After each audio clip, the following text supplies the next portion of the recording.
The start of July 4th weekend, and what a better way to do it than USL Championship Soccer on ESPN+.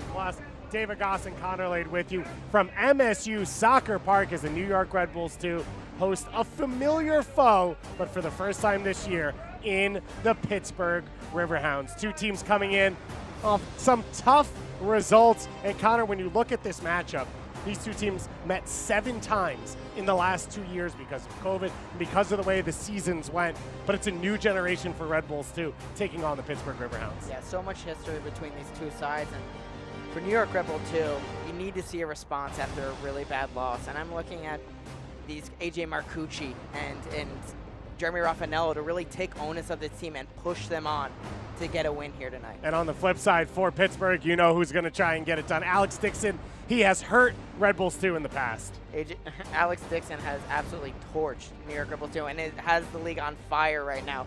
3 goals, 6 assists. He's tied for the league lead in assists, and when you're getting assists like this, life is good, smacking it right off Cicerone. I mean, can't argue that. He's been on fire. And on the flip side, you know who's going to try and get it done in the attack. You already mentioned him, Jeremy Raffanello. Jeremy Raffanello, yeah, you need to see him just demand more out of the guys around him. You know, he's got so much quality going forward.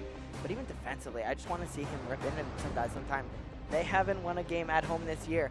What a better way than to have it tonight versus Pittsburgh. A big one coming up between these two. We'll be back with first half lineups and first half action here on ESPN+.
In 2020, in the very beginning, we had people banging pots and pans outside. This time around, I've had people spit at me. I've had people scream at me. People just don't understand it unless you're there. I come into work just wanting to help my patients. We are building our team back again, and we are building it back stronger and stronger. You really love what you do, so you stick to it.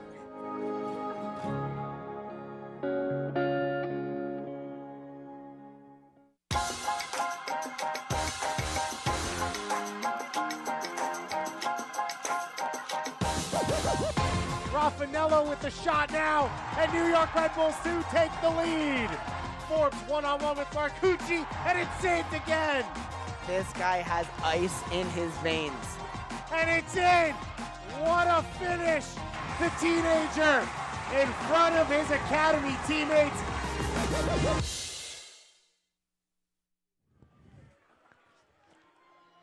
Well, David Goss and Connor Lade with you here, but you just heard on the highlight, Serge Goma right there getting a big hug, coming off the MLS goal last night. Former Red Bull 2 player, as we saw, he scored in the Academy Day last year. He is what all these players are striving for. But let's take a look at what we're going to see here on the field. A Pittsburgh Riverhound team that is loaded with talent. Absolutely loaded on the field and on the bench. Albert Dikwa has been on fire this year. 5 goals, 2 assists, and it takes a very good forward to keep Dane Kelly, an absolute weapon in this league, on the bench. So credit to his work this year and his offensive productivity. Well, let's take a look at the other side for New York Red Bulls too. A few usual names in there, but a few new ones as well. Yeah, Zach Ryan coming in the lineup, hoping to provide a little offensive spark. Knapp, I'm looking for him to provide some bite in the midfield after they got ripped apart by El Paso. And Conte at the back. This is going to be a big game for him. Coming back in the lineup, trying to solidify this back line. Gary Lewis putting his side out there, as you said, still looking for his first home win of the year. Yeah, it's been tough sledding here at home. I mean, can't think of many years where you're not getting a win at MSU Soccer Park, but what a better way to get one against Pittsburgh here tonight. And a man who knows how to get a win at MSU Soccer Park, Bob Lilly, one of the Hall of Famers in USL Championship history. He's won titles across the country and in Canada. He has done it all, and he knows this market so well. Malik Badawi. Badawi is going to be the center man for us here today as we are ready to kick off. New York Red Bulls, too, in their black kits and white shorts going left to right on your monitors. The Pittsburgh Riverhounds in their yellow kits with the gray piping going right to left on your screens as these two teams face off for the first time here in 2022, as we said. Now the 8th time in the last 3 years that these two sides have locked horns, and we're expecting a good one. You mentioned Lamine Conte coming back into the team as Cicerone goes flying down the field early. But a back three for New York Red Bulls, too. A different look and one that sort of matches them up against the direct and physical nature of this Pittsburgh Riverhounds side. Yeah, Pittsburgh has such a high-power, high-octane offense, and I think Gary Lewis wants to solidify things at the back first and foremost, and which allows Curtis Ofori and Avante Mullings to really get in the attack with a little bit more freedom. But you know this attack for Pittsburgh is so good, and so first things first, keep us clean sheet. Jesus Castellano, his 7th appearance in USL Championship at the start today. Raffanello with some space. The shot is pushed in front, and it's cleared out for a corner kick. Getting his first start in almost a month here is Jamali Waite in goal. Yeah, great little shot there from Jeremy Raffanello. Could have played the run here, but chooses to pull up after some trickery there. Hits a little bit of a knuckler, which is a tough one for Waite to save, and spills it for an early New York corner. And you knew that Raffanello shot was coming once he got space as Red Bulls 2 push it to Raffanello once again. The cutback, he scoops it up into the sky, headed away defensively. And now Pittsburgh will look to counter. Dixon with the big switch of the field to Cicerone. Ofori chases him down. And Cicerone drops it back. Russell Cicerone, 16 goals, 8 assists last year for the Pittsburgh Riverhounds. Yeah, he's been so good going forward for this team. And this year, 5 goals, 2 assists. Again, you look around the team, and it's so top-loaded with these stats. Yeah, I mean, so much production spread around this team, and I love that play from Curtis Ofori. Really put in full gear to get across the field, and if he doesn't get that right, Cicerone just slides that across for what could have been a one-on-one versus A.J. Marcucci. Raffanello now turns into space. Attack in the final third. His cross intercepted by Griffin. And the clearance by Peters. And now Cragwell will cycle it back along the back line. And he breaks lines through Raffanello once again. Castellano, he can't get on top of that one.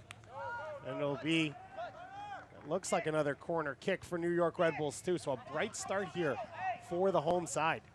Yeah, really good start here. And Jeremy Raffanello doing exactly what Gary Lewis said from the jump here. He wants him to find the game. He wants Zach Ryan to stay between the 2 center backs, pin them back, run behind, be a force in the box. And usually we have seen Zach Ryan find the game a little bit, dropping underneath. Flicked on header, just wide of the near post from that man, Zach Ryan. Yeah, Zach Ryan. He's looking to have a big night here, but this is what he wants out of them. He wants him just to pin them back and stay on that back line and let Jeremy Raffanello play that withdrawn 9 into a little bit of a 10 roll. The other unique look for this Red Bulls 2 team is the wing-back play now, where Avante Mullings came in as a winger, and Curtis Ofori is a guy who likes to get forward as well. So a new role for those two. Absolutely, and I think both suited very well to their respective games. Number 1, you can get forward with much more ease, much more confidence. But number 2, just pressing. You have 3 defenders behind you. It gives you so much confidence to fully release and not think what's behind you. So I think it could benefit them greatly tonight. And that has been the big conversation for Red Bulls 2 internally, is being full out in that press, going completely in the Red Bull system, and there's been a level of hesitation at times, and it's led to breakdowns and just not creating the chances we've seen Red Bulls 2 create in past years. As this one now worked down the left side. Cross played in, cleared by De Leon. Griffin going back, gets ahead to it. And now the foul will go against Raffanello, so it'll be a free kick here for the Riverhounds. Jeremy Raffanello feeling the worst out of that tackle there.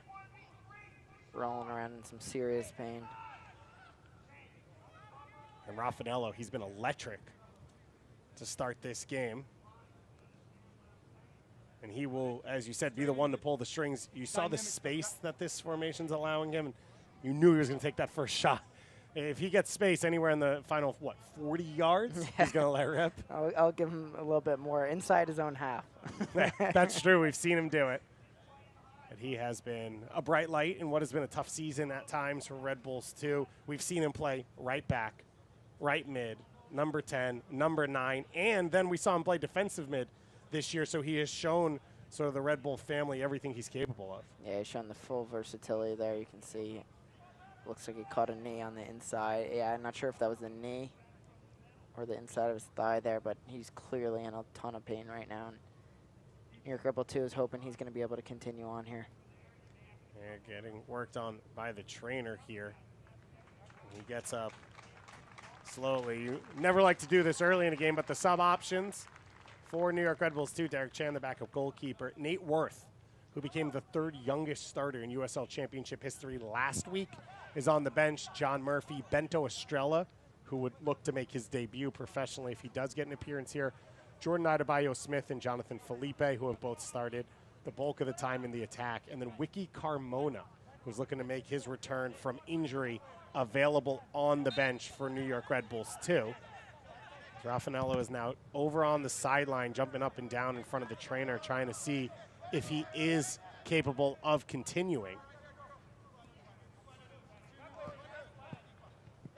As we said, a bright start here in the opening 5 minutes for Raffanello, doing some sprints back and forth along that sideline next to the Red Bull 2 bench, as Red Bulls 2 continue on playing 10 on 11.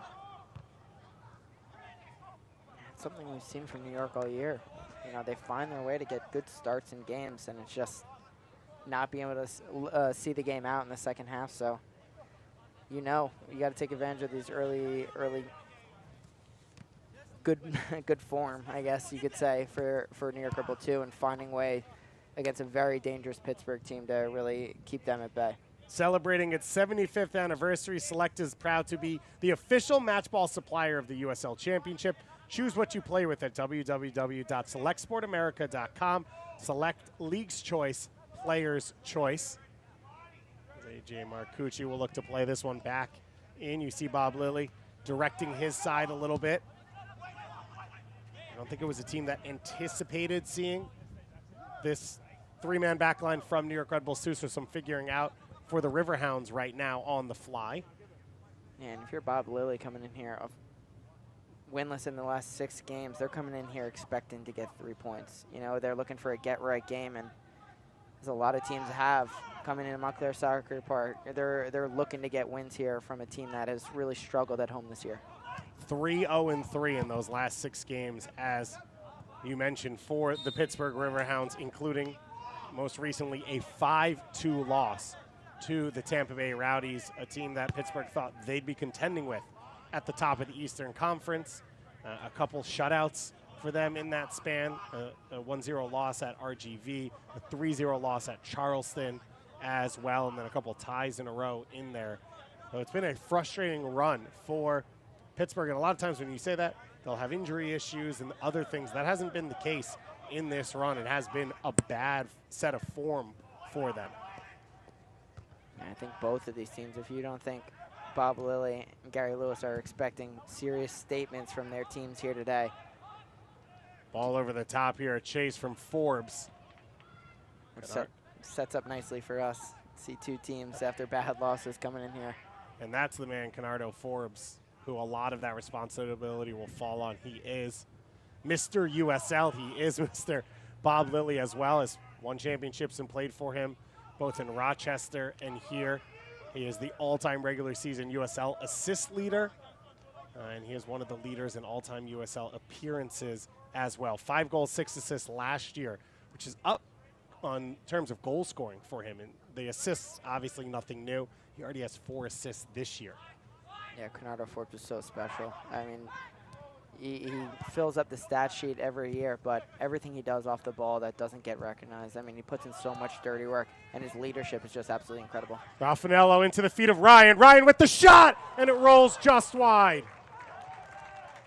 So close there from Zach Ryan. We've seen that ball a couple times so far from Jeremy Raffanello, looking for that cutback. Does so well to run in behind, and just an early ball in here, and Zach Ryan does so well to peel off of.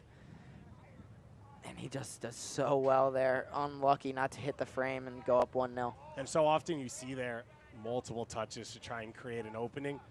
He puts his head down, he takes the shot, it goes through to the defender, and if it's on frame, that one's going in. Absolutely. And he does so well to stay off the shoulder of Shane Wheat there. You know, if Jeremy Raffanello whips that across the face of the goal, he can make it at the back post, and he does so well to stay in his blind spot where he can get that ball if it's a cutback. So Raffanello right now feasting in that right channel. He's giving nightmares to Jelani Peters. I think that's a large part of what Bob Lilly's message has been early on. This one thrown into Dikwa. Dikwa can't keep it in play, so it will be a goal kick as A.J. Marcucci in the captain's armband gets his hands on that one. His 12th start of the season in the USL Championship for A.J. Marcucci. He, along, I think, with Raffanello, have been two of the brightest performers on this squad. Yeah, and you could feel the frustration from A.J. Marcucci in that El Paso game. I mean, he was absolutely just asking so much of his defenders and just getting no response. It just looked like there was no energy within this New York team, and you could sense his frustration so clearly. I think this week of training had to be an interesting one. Big switch to Toby Sims. Sims brings it down, past Ofori, closed by Knapp. Knapp wins back possession. Now DeLeon looking for the run of Ryan. And Ryan won't be able to keep that one in play. It does feel a little more direct and aggressive in possession for New York Red Bulls, too, to start this one. Absolutely, and I think that's exactly why Zach Ryan is up top there. You know, Jordan Adebayo-Smith can run those channels as well, and he's asked Zach Ryan to be that guy tonight. Just run those channels, stay between the 2 center backs, and, you know, Pittsburgh can't hurt you if you're in their final third. Now the big moment. Dixon in transition. Dixon into the box. He gets the shot away, and he punishes New York Red Bulls too. Once again, Alex Dixon scores the goal. His 4th of the season to put Pittsburgh ahead. Alex Dixon, this is a man in form. You talk about that team that is not in form, but Alex Dixon has just been absolutely superb this year. Look at the confidence. Absolute lightning speed to get on the end of that ball, and he has no doubts in his mind when he gets on the end of that. He's going straight to goal, and just such a confident finish, slotting it into the side netting past A.J. Marcucci. And Dixon, we showed the highlights. An assist and a goal here on this field last year against New York Red Bulls too for Hartford. And he gets the goal here to open things up. And maybe if he had not scored, it would have been interesting because Cicerone was making the hard run down the middle of the field and someone dragged him down on Red Bulls too. I guess not much of a factor after the goal is scored. Right. It would have been interesting to see how Malik Badawi would have dealt with that moment. We said it a few minutes ago when Raffanello was down. Red Bulls too, they've started bright and not gotten the reward for it most of this season. And once again, Pittsburgh now with the 1-0 lead. And it's just not good enough with a back 5 to have that much space for Alex Dixon sprinting down the line. I think there's got to be a conversation there between Cragwell, Avante Mullings, Lamine Conte. That just can't happen. And obviously that starts losing the ball in your final third and they just walk downfield. There's got to be more pressure on the ball to make things harder for Pittsburgh, and you just can't leave them that much room because you know that's exactly what's going to happen if you do. And Pittsburgh has been quick to switch the point of attack in this one. And those switches have been dangerous. A gorgeous finish there from Alex Dixon. He is 2 goals away from history now. 48 career USL goals, 30 career USL assists. with 2 more goals, he will become the 2nd ever player in USL Championship alongside the Charlotte legend Jorge Herrera to go 50 and 30 in their USL careers. Williams rotates to Raffanello. Flipped over the top towards Conte, and it's over his head. Yeah, it's just, you talk about production. I mean, it's absolutely stellar from Alex Dixon, who's just been lighting this league on fire since he's come in. He started in the USL with Rochester under Bob Lilly, won a championship there, then spent time with OKC, Hartford, and now with the Pittsburgh Riverhounds. Former Houston Dynamo homegrown player. He's like a Connor Lade class, right? Yeah, I would grow up playing against Alex Dixon. Yeah, there you go. Sure. UNC guy. Yeah, not easy player to play against for sure. I can tell you firsthand. Scored a stunning goal for Houston. I think it was in his MLS debut. It's like a 30-yard strike in the top corner, and obviously he's been terrorizing defenses ever since. That seems pretty on brand for him. Yeah. He's capable of some special stuff, as is Cicerone, as is Forbes and Dequa. This attack is one of the best in the USL Championship. As Williams over to Knapp. What can the Red Bulls do now to turn the tide once again? A touch there from Forbes. Rovira restarts the attack. Intercepted by Cragwell, and now Dixon once again in space. Mullings recovers. Early cross into the arms of Marcucci. Yeah, that ball gets through. Cicerone is wide open for a tap in there. And Alex Dixon's just running wild. I'm New York Red Bull too. If I'm Avante Mullings, I'm having a word with Cragwell here. He's trying to release upfield in this 5-back system, and you need that center back to give you some cover if you are going to release there. But Dixon's just having a field day out here today.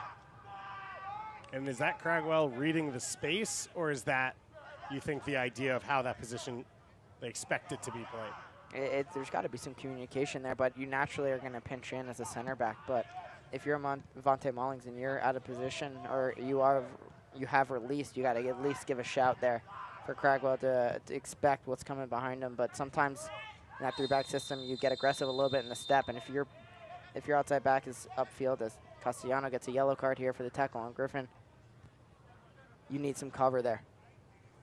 So the yellow card coming here for Jesus Castellano, the Venezuelan, in his first year with Red Bulls 2 out of Barcelona, Venezuela. The first yellow card of the game.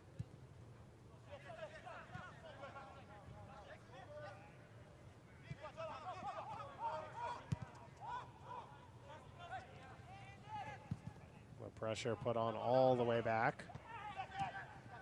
Cragwell wins that header. And Wheat immediately under pressure.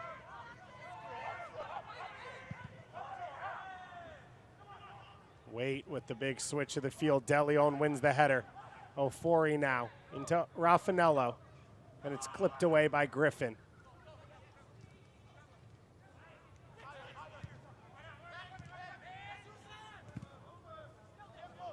That one will go out for a throw-in for the Riverhounds.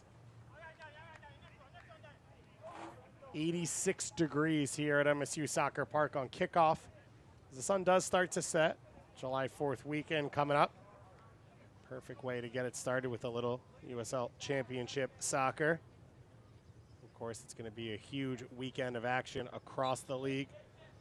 This one of 3 games here tonight. The other 2 on the West Coast. U.S. Open Cup semifinalists Sacramento Republic traveling to play Colorado Springs Switchbacks, and LA Galaxy 2 hosting the Oakland Roots. And of course, a full slate of games tomorrow night. As this one comes into the feet of Cicerone. Cicerone past Marcucci, and he makes it 2-0. Russell Cicerone, the most dangerous man on the field, wide open in the box, and he makes no mistake.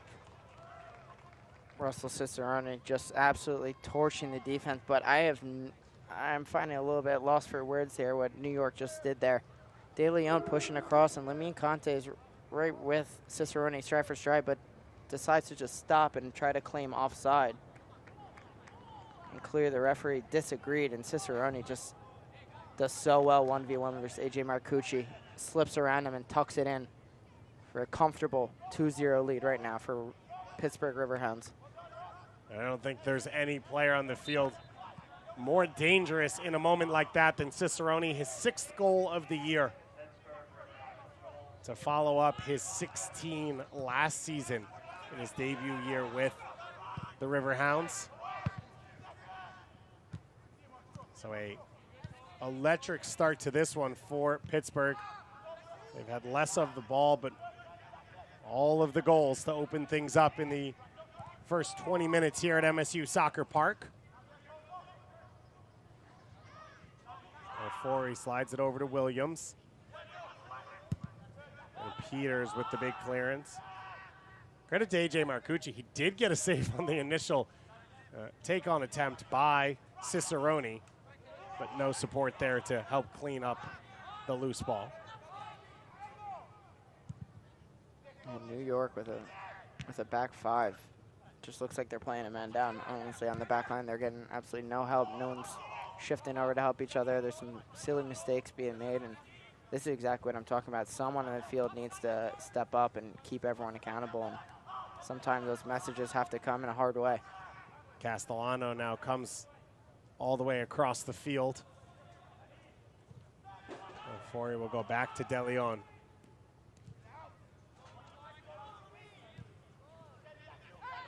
Williams wide for Cragwell.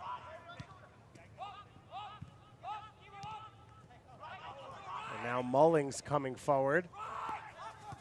Levante Mullings beats 2 defenders. Mullings trying to get to the end line. He can't keep it in play, but it will be a corner kick off of Shane Wheat.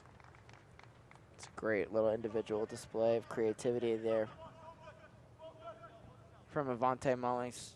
Just shows his pure speed, beating Peters to the line. Peters gets some good help coming across there. So Raffanello to take this corner kick. Floats it in. It bounces in the box, and it will roll all the way through. No one there to take a touch.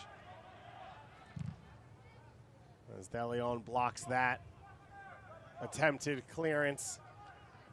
You can see exactly what Pittsburgh's trying to do now. As soon as Sims gets that ball, he's not even looking. He's just putting his head down and looking to ping a ball across the field anywhere in the vicinity of Alex Dixon, because why not? And you saw in that last build-up again for New York Red Bulls too, Cragwell on the touchline, trying to create space like a fullback and sort of leaving the back line exposed, where we saw Dixon break through for the opening goal. Mullings with the tackle there. Levante Mullings has been one of the most interesting players this season, 21 years old, out of Florida Gulf Coast University. Played as a winger his entire time there, 28 goals, 7 assists, 2-time All-Conference and Conference Freshman of the Year. But being converted to that right back spot, and you saw on that last play earning that corner kick, the excitement of if he can defend, he's there in the attack as another wayward pass. And Sims is the first one to it. Toby Sims back to Wheat.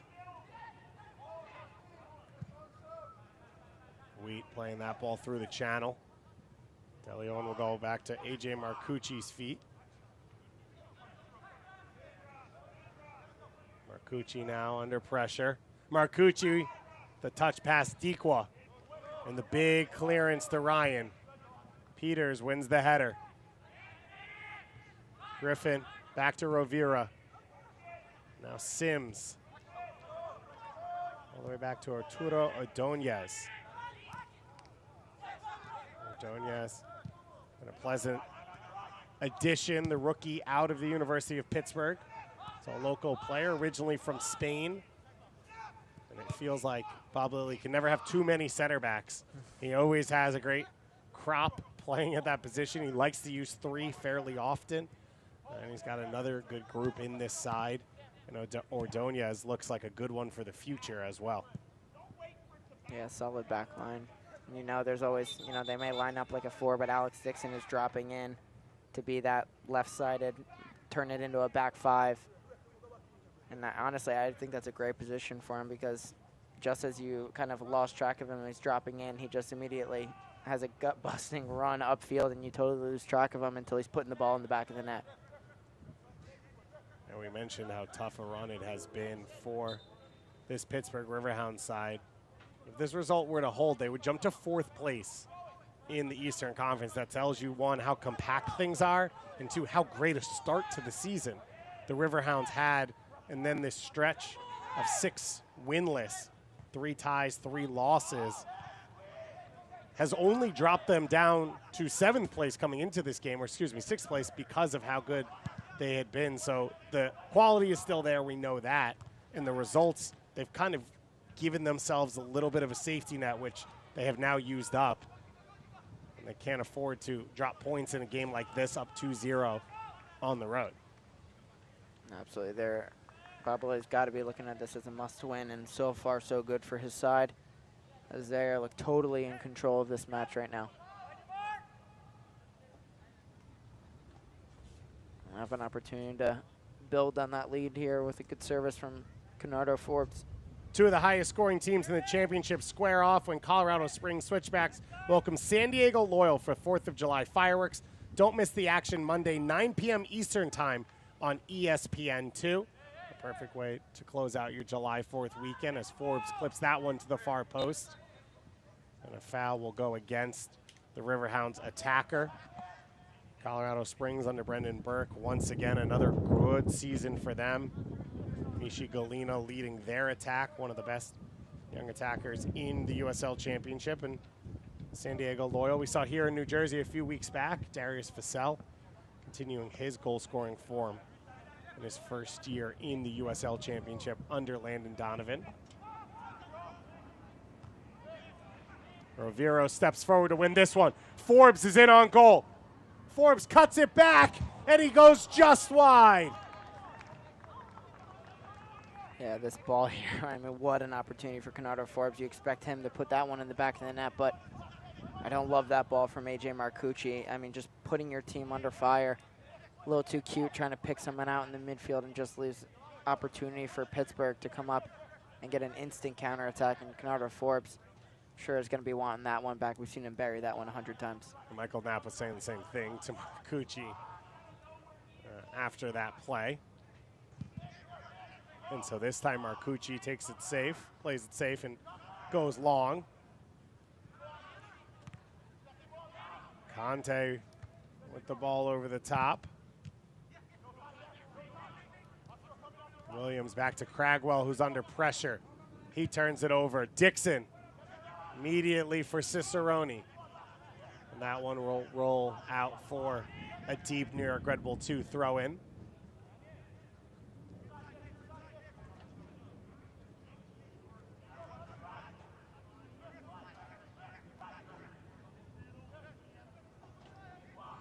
Daniel De Leon in his first year with New York Red Bulls 2.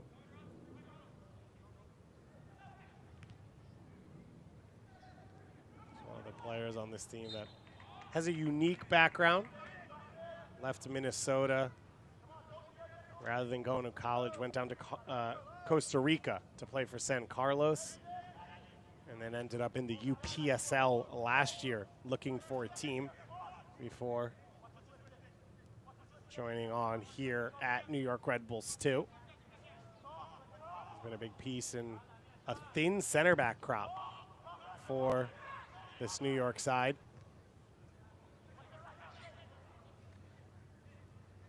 Good physicality in this game between these two teams, as we expect, and De Leon makes the tackle in front of Canardo Forbes.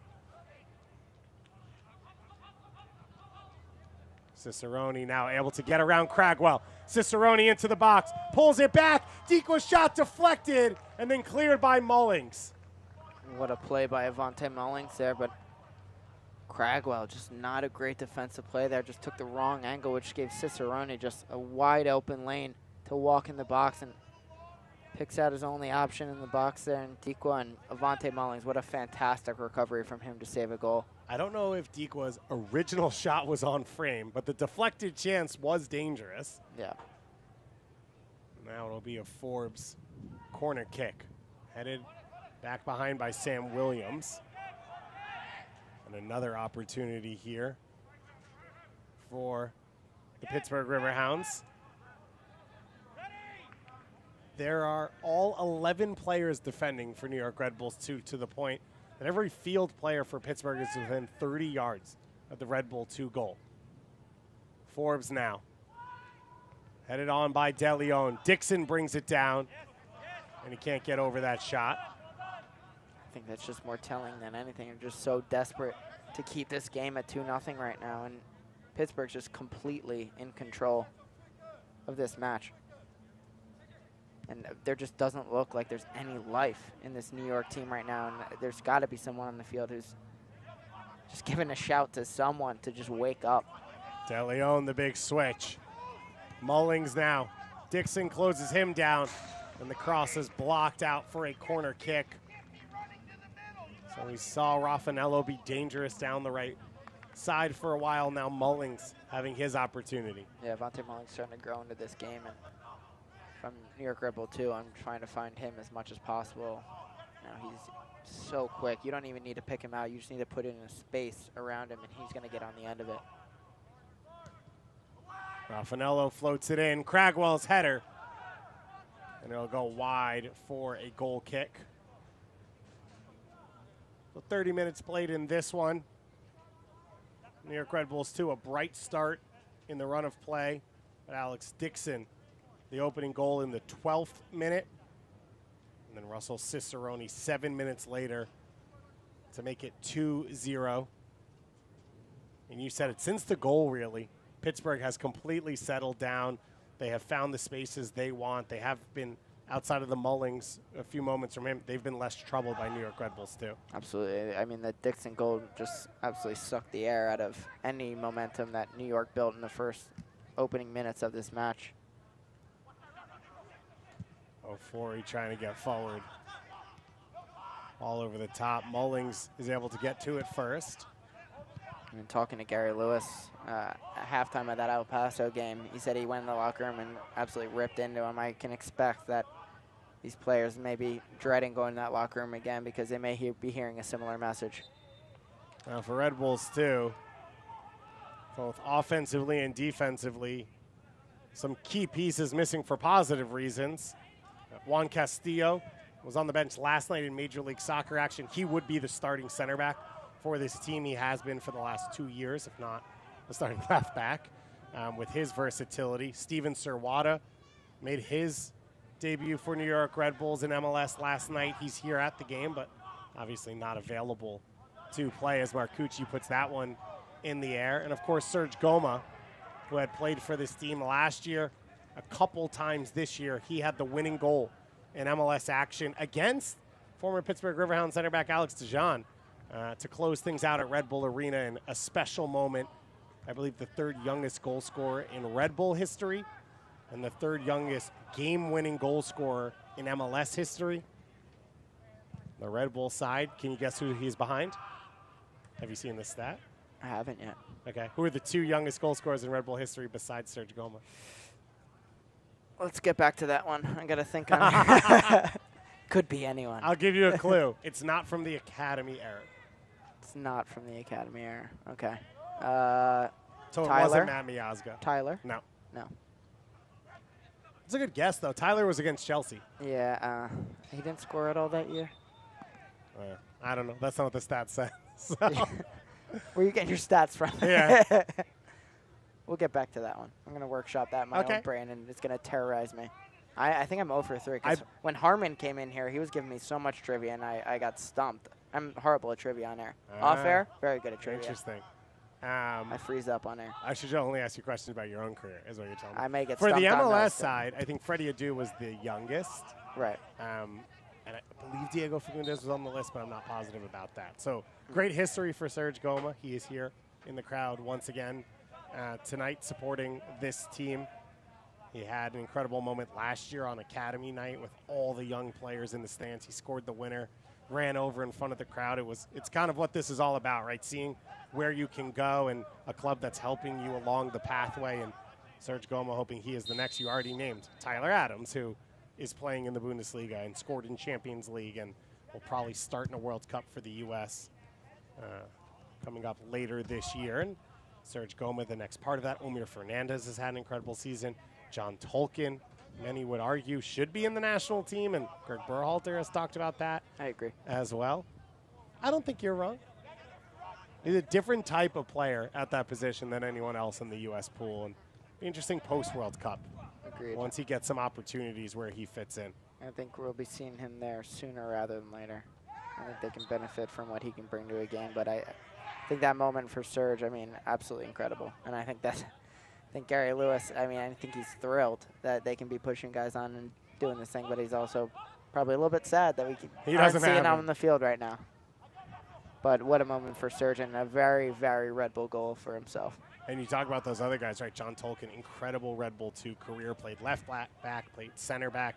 You saw everything in his game, the skill, the touch, the vision, the soccer IQ, as well as Omir Fernandez. Less time because he went to Wake Forest and played there and came back, played some time with Red Bulls too before making the jump in to the MLS side. Christian Casares Jr. as well. Longtime Red Bull 2 player, one of the leaders in appearances all time.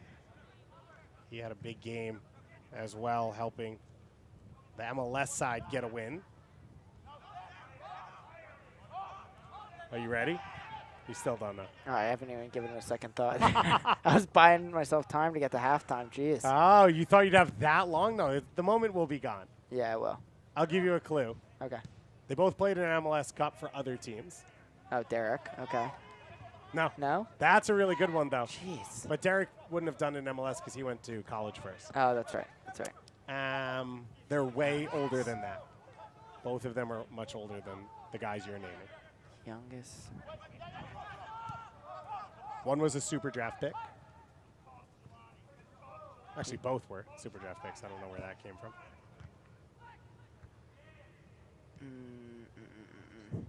One still plays in Major League Soccer. Oh, Brian White. No. Brian White, the youngest. I don't know. Like, you're killing me Dixon here. in on goal. Over for Cicerone and cleared by De Leon. Wow, this is bad. Yeah, this is horrible. I can't even think right now. I told you. One has scored a lot of goals for the U.S. men's national team. Oh. Ball comes through. Rovira trying to pull it back.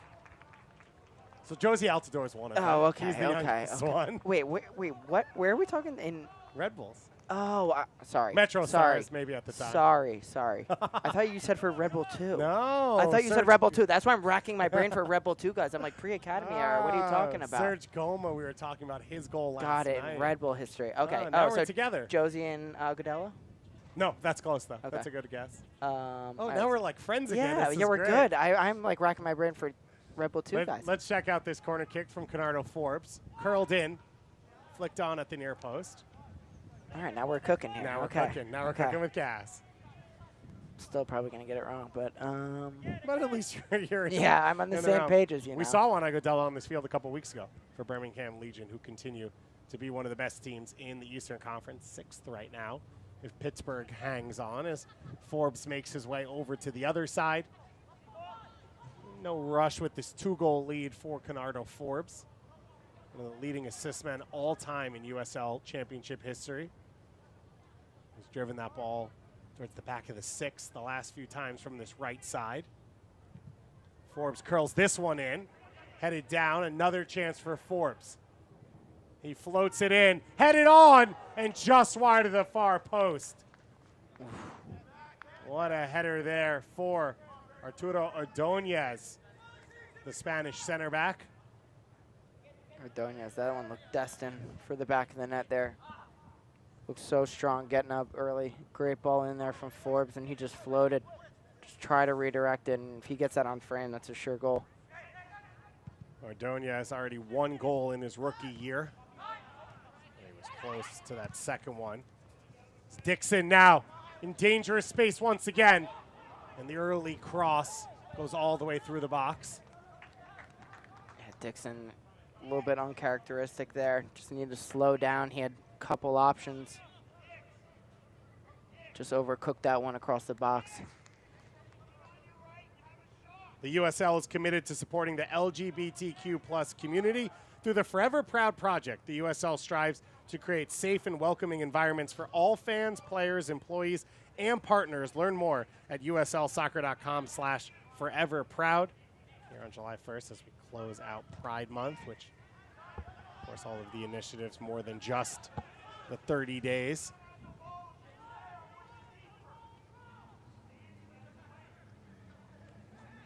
Sims now to take the throw in. And Malik Badawi will push him back a couple feet as the sun finally sets behind the trees here at MSU Soccer Park. But things will begin to cool down a little for these players. Jelani Peters, though, handled that rocket of a pass as Forbes now finds the channel on the left side. Clipped in ball, touched by Marcucci. Sims cleaning it up on the far side. Clear to the top of the box. Rovira, his shot on the ground, and the deflection off Cicerone, and Marcucci makes the save. New York getting a little bit lucky there. Cicerone onside, deflecting that one just right to Marcucci. Forbes delivering a tasty little ball in the box here, but AJ Marcucci gets a good touch on it, but New York just can't seem to get out of their own half right now. Pittsburgh's all over them.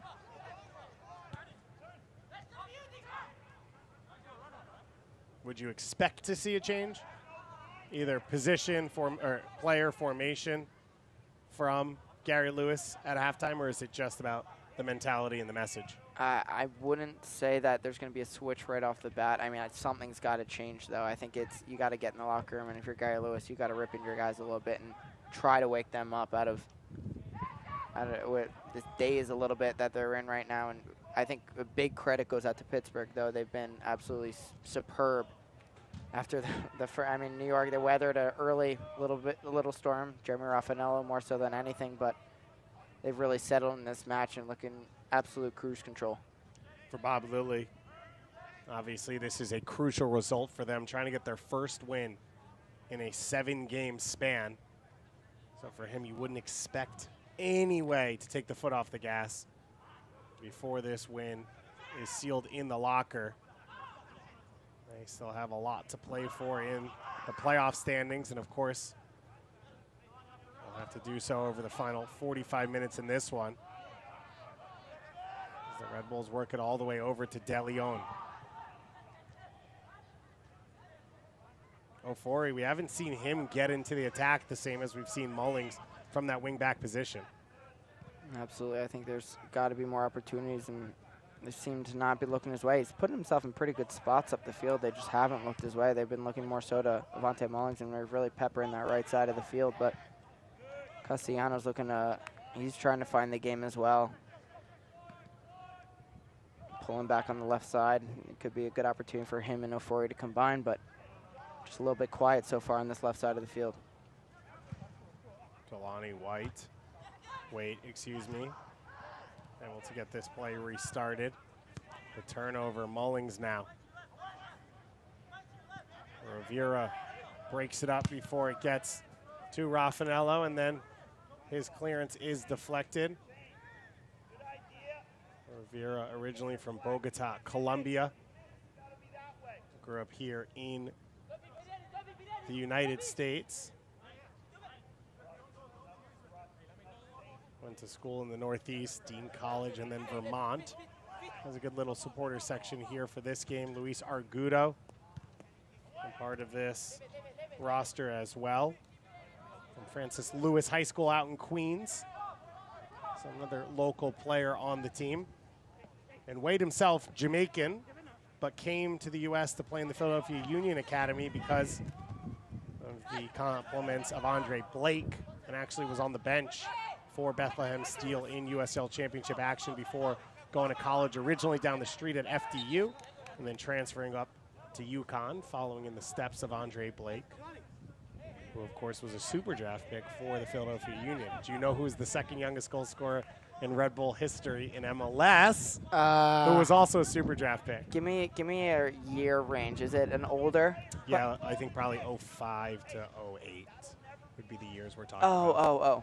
Eddie Gavin. Yep. Off Why did I think you were talking about Red Bull I don't 2? know. I don't know. I was like, wait, it's not in the Listen, it's fair. We're on a Red Bull 2 broadcast Yeah. right now, so it's Yeah. reasonable for you to think that. But we were talking to Serge Goma. Albert Dikwa going down in a heap behind the play there. Does get back up. There was a little bit of yell of, felt like pain from him, but he is back into the run of play, and that's the last thing anyone for Pittsburgh wants to hear. So, yes, Josie, I believe, is the youngest goal scorer in Red Bull MLS history, and then Eddie Gavin was second. Mike McGee's probably up there as well, you'd For have sure. to think. Ben. What it would have been if those two stayed together. Ben for the- Mines has got to be up there as well. Oh, I think yeah. he was 17 when he scored. Against the Portland Timbers. Another Red Bull 2 standout. Yeah, had a great career with Red Bulls too. One of the things that pushed him, I believe he was committed to go to Stanford originally, where Zach Ryan ended up going. But instead took the pro route, ended up in FC Cincinnati. We'll have a look back on this day in Red Bull 2 history. Big results that have happened in Julys in the past for some of the great Red Bull 2 sides. As Rivera's shot screwed just wide. So a bright start for New York Red Bulls 2 in the run of play. Alex Dixon in the 12th minute, Russell Cicerone in the 19th minute. And that has led Pittsburgh to this 2-0 lead, looking for their first win in 7 matches, which would push them all the way up to 4th place in the Eastern Conference, at least for the night.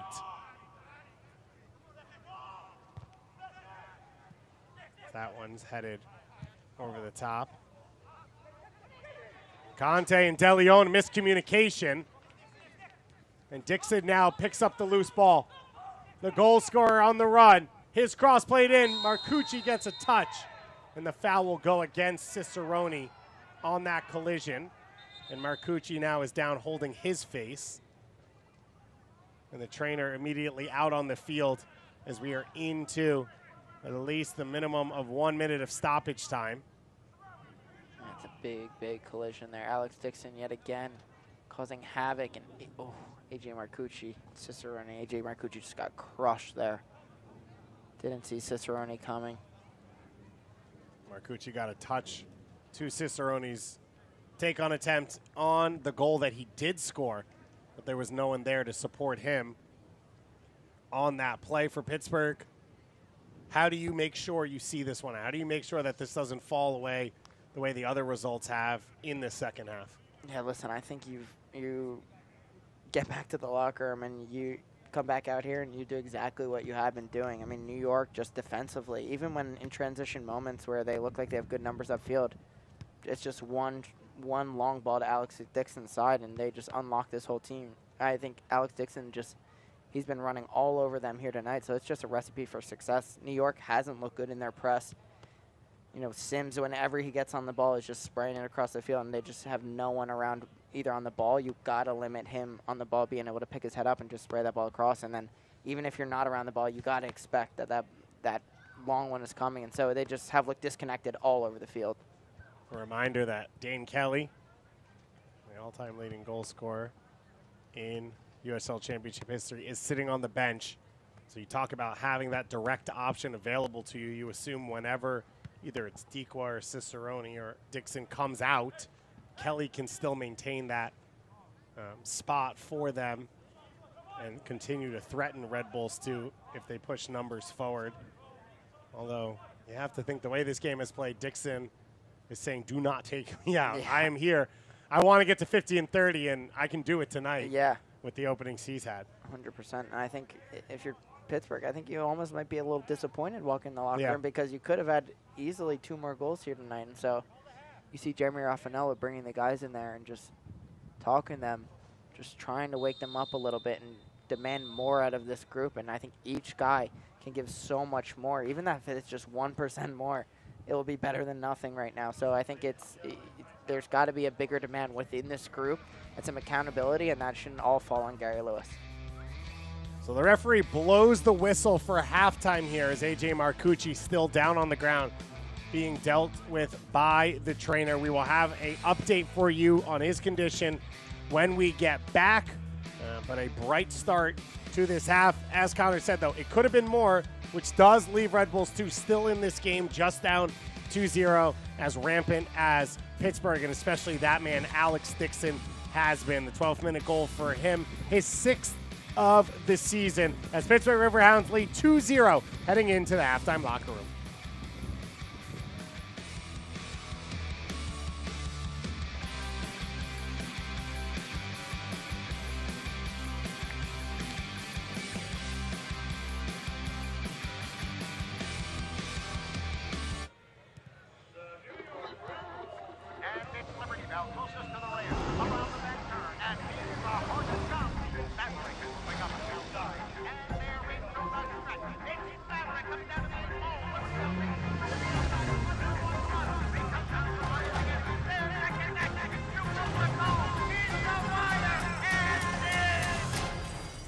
Add drama to every drive.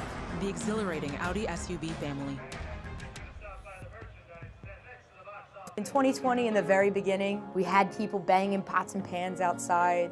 This time around, I've had people spit at me. I've had people scream at me. People just don't understand it unless you're there. I come into work just wanting to help my patients. We are building our team back again, and we are building it back stronger and stronger. You really love what you do, so you stick to it.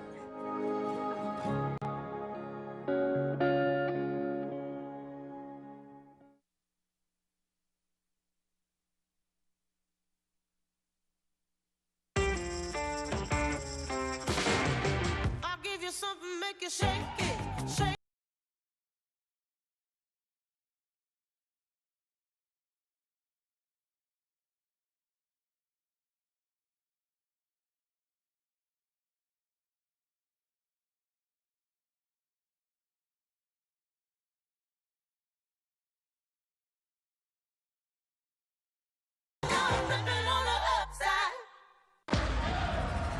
Red Bull Arena has been the fortress. The atmosphere absolutely electric. Patrick Lamala, a superb finish. Oh my goodness, Christian Caceres saved for it out. Oh, what a dynamite stop. All it takes is one chance for the Red Bulls. Bring the house down. Red Bull Arena's his home. Oh, what a finish.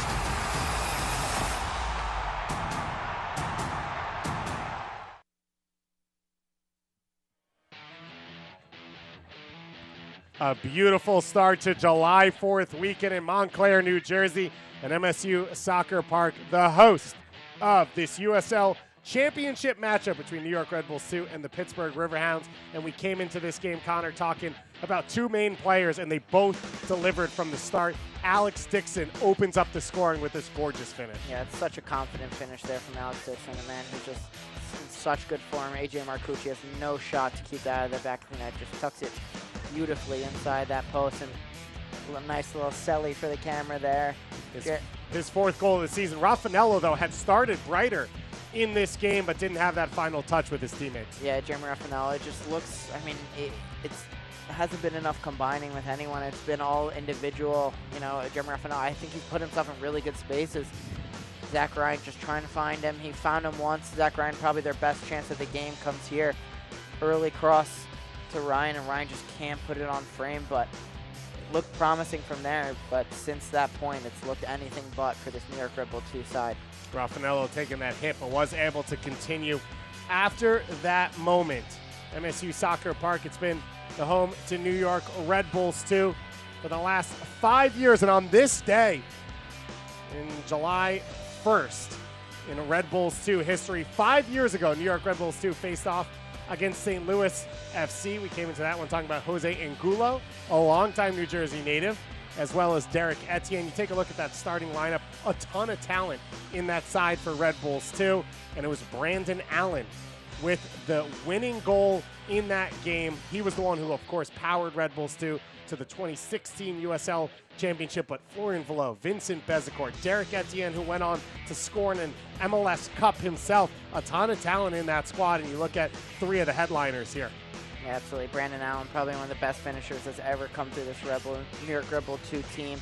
Derek Etienne Jr., absolutely lethal and big part of that 2016 championship run. And Jordan Scarlett, they could use a Jordan Scarlett right now anchoring this back line, and they severely miss the type of presence he brought to a back line, and clearly doing so well down in Tampa Bay Rowdies. But 3 guys, did so well for this club, and I think could use a little bit of each of them here. And 3 examples of the creativity of Allen came through 4 years of college, Etienne Jr. out of the academy 1 year, and Jordan Scarlett, a draft pick out of Iona. But all of them doing big things around the world of soccer right now. Who will be the next generation of stars? Well, we've already talked a lot about Serge Goma, who got it done last night. Who can prove it here? Young Nate Worth and Bento Estrella on the bench.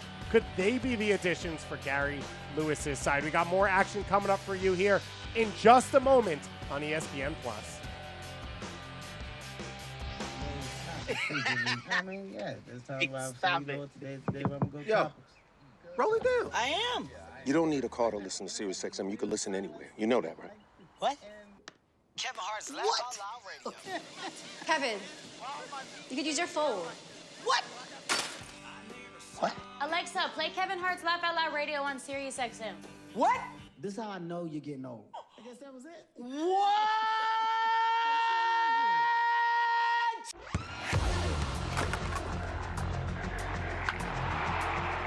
We all have goals.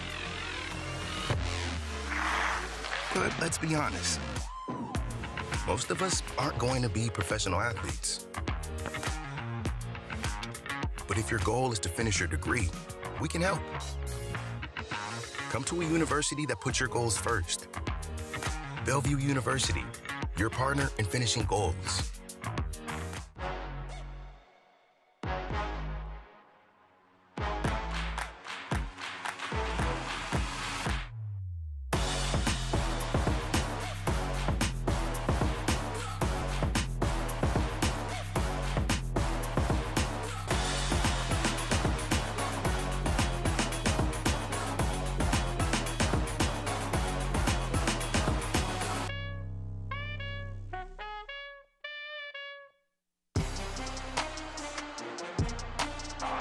It's all Colorado Springs tonight. Already a goal in this one. Cross it. Oh! Floated back the other way. And what a save! San Diego! Drew the penalty from long range. Guido fires away! What a shot!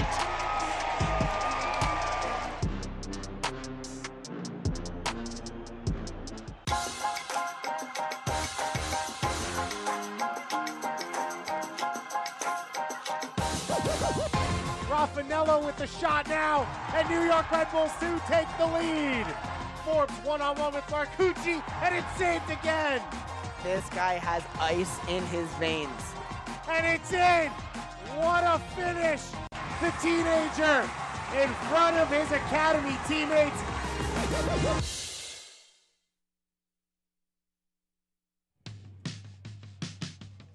We take a look at the standings in the Eastern Conference. Pittsburgh came into the night in 6th, but a win here tonight would, for at least 24 hours, put them up into 4th place in the Eastern Conference. That's how tight it is as these teams battle it out. A ton of depth in this Eastern Conference. Detroit's been a great addition, but Memphis continues to lead things. Graham Smith, his 2nd consecutive goal. 901 FC staying in that top spot. They have had an incredible run over the first half of this season. Let's take a look around the USL as well in Open Cup play. As you take a look at the scoreboard, I mentioned 2 other games coming up tonight, and then we will roll into Saturday, a full slate of games on Saturday. And as we mentioned, a Monday night match on July 4th on ESPN2. That's going to be a special one between Colorado and San Diego. The 11 in Miami will be a tasty matchup as well coming up tomorrow. When you take a look at Open Cup action, so we finally know our 4 semifinalists as Orlando knocked off Nashville in dramatic penalty kicks.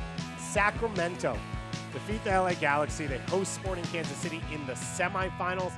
That one coming up at the end of the month. If they were to win, and the New York Red Bulls were to win, they would be headed to Red Bull Arena for the U.S. Open Cup final, which would be an incredible matchup for all of us. Absolutely, and Sacramento just absolutely dominating the battle for California in the Open Cup so far this year, and I know New York Red Bull fans will be cheering them on with some big force in that matchup. Red Bulls getting what could be a preview of the Open Cup final as they head to Kansas City in MLS action. Let's take a look at the stats from this first half, and this is sort of how we saw it play out, right? Red Bulls too, a ton of possession, more than we expected, but all the danger, all the chances, everything towards goal has been in favor of Pittsburgh. Yeah, Pittsburgh has everything in the final third, and I think that goal total could be much more right now, and I think the second half they'll be looking to build upon that.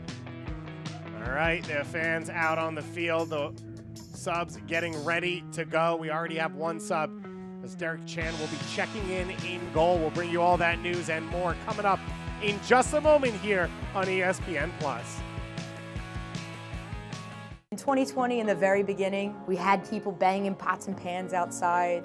This time around, I've had people spit at me. I've had people scream at me. People just don't understand it unless you're there. I come into work just wanting to help my patients. We are building our team back again, and we are building it back stronger and stronger. You really love what you do, so you stick to it.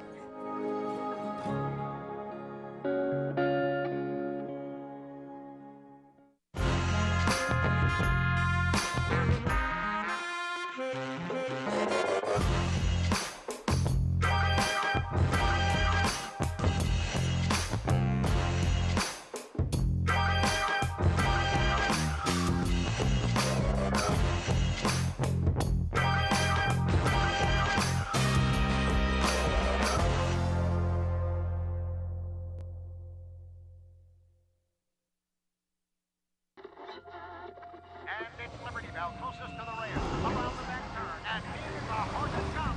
Maverick is moving up on the outside, and they're into the stretch. It's Maverick coming down to the 8 hole. Liberty Bell takes it to the outside. 1-1 run. They come down to the line again. They're neck and neck. Shoots over the goal. He's the wire, and Add drama to every drive. The exhilarating Audi SUV family. Red Bull Arena has been the fortress. The atmosphere absolutely electric. Patrick Lamala, a superb finish. Oh my goodness, Christian Caceres saved for it out. Oh, what a dynamite stop. All it takes is one chance for the Red Bulls. Bring the house down. Red Bull Arena's his home. Oh, what a finish.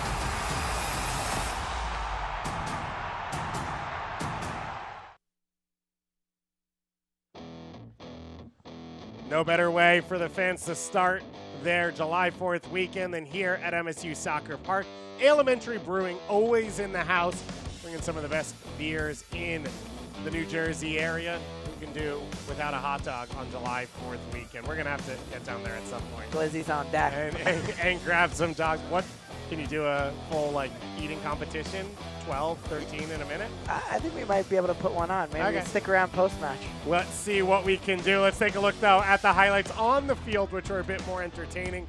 We said it a couple times. Red Bulls, too, a bright start led through Jeremy Raffanello. Yeah, Jeremy Raffanello clearly looked like a man possessed right off the bat here. Zach Bryan, unfortunate not to put this one on frame and put them up early on in this match. But from there, Pittsburgh Riverhounds just absolutely dominated. Alex Dixon sticking one in the back of the net beautifully. And then Russell Cicerone just making the most of his opportunity, beating A.J. Marcucci with some interesting defending. The New York Red Bull too. Marcucci doing his all to try to keep them in this game, but Cicerone proved up to the task, tucking one in, making it 2-0.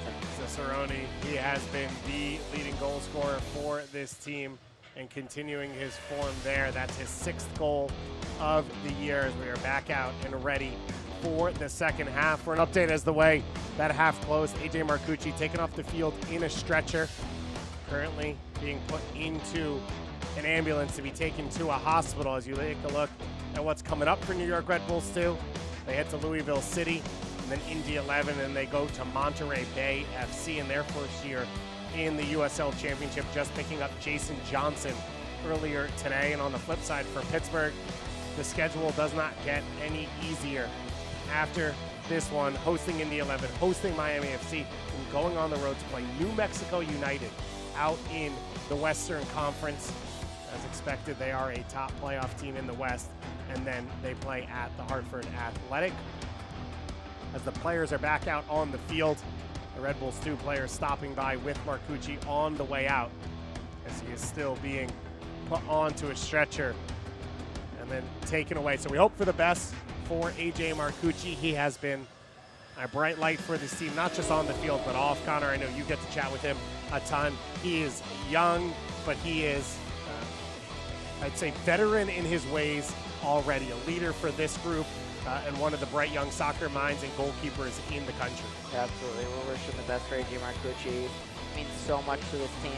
The biggest leader by far on this roster, and he demands so much respect in that locker room, and we're just hoping nothing for the best, but the best for him, and sending him all our best wishes and hoping that he can recover quickly from this. He's already a special, historic young player. He was the first third division draft pick in the MLS Super Draft since 2016. And he got taken in 2021 at a Central Connecticut college for the Westchester, Pennsylvania native. Our best go out to him and his family. That means that this young man will be the one stepping in goal. Derek Chan out of Cohen Heights, California, a UC Davis graduate, for his second appearance of the year. Now, his first appearance was a unique situation as well. He came in when Giannis Nicopolitis was red carded in the second minute on the road at FC Tulsa. He proceeded to make 7 saves, which is the most ever in a Red Bull 2 debut.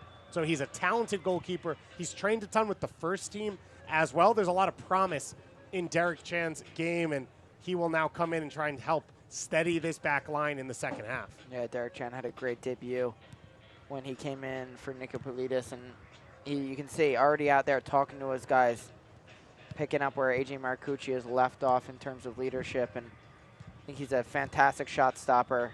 Like you mentioned, is trained with the MLS side and competent with his feet as well. So I think it's New York Red Bull 2 can be confident with him in net behind them, and he's hopefully going to keep them in this game.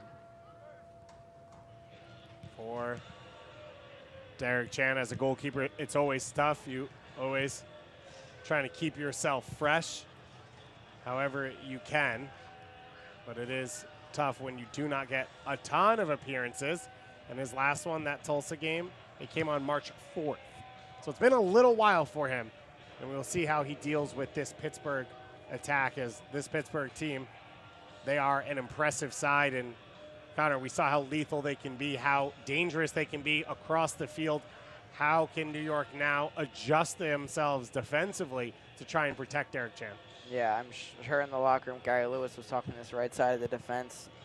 Cragwell, Lamine Conte, just making sure as much as you're shifting over, you got eyes on where Alex Dixon is. And not just Alex Dixon, Conardo Forbes has gotten that spot, Cicerone, Dikwa. I mean, there's so many numbers to account for, but you have to solidify yourself at the back. There's got to be crisp movement. There's got to be some sort of communication, which I barely saw any of in that first half. And so I'm sure those are the things that he's harping on in that locker room.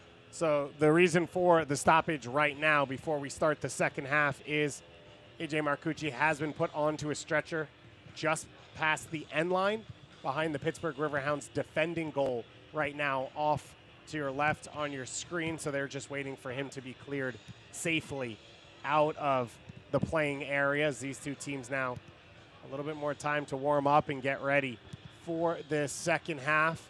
David Goss and Connor Lade with you here on ESPN Plus, USL Championship Soccer.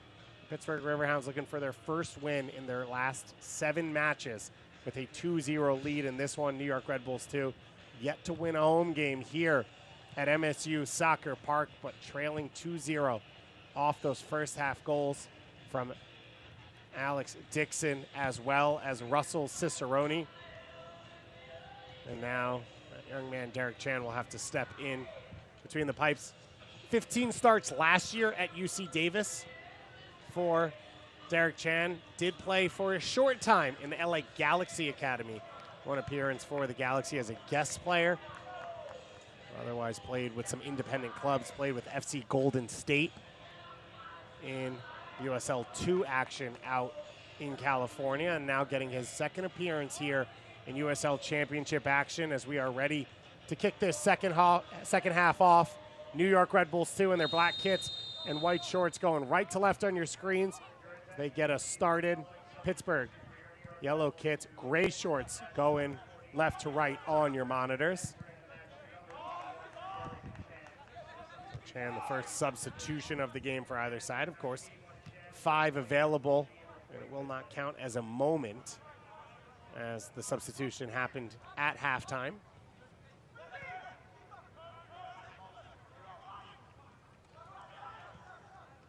Williams breaks lines there to the feet of Castellano.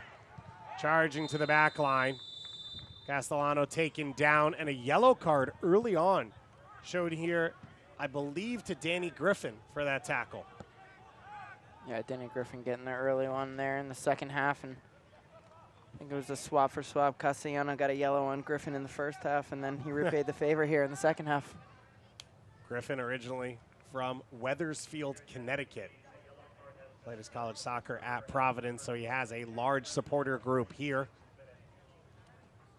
in the stands. Played his academy soccer for Oakwood Soccer Academy, one of the top MLS Next academy sides in the Connecticut area. It'll be Jeremy Raffanello now standing over this one. Raffanello with the free kick. And he floats it over everything, somewhere between a shot and a pass. Yeah, not quite the Rafa bomb we've expected from him there, but it's a lot to ask from that deep. But we've seen him do that before, but wait comfortably, watches that go over the bar.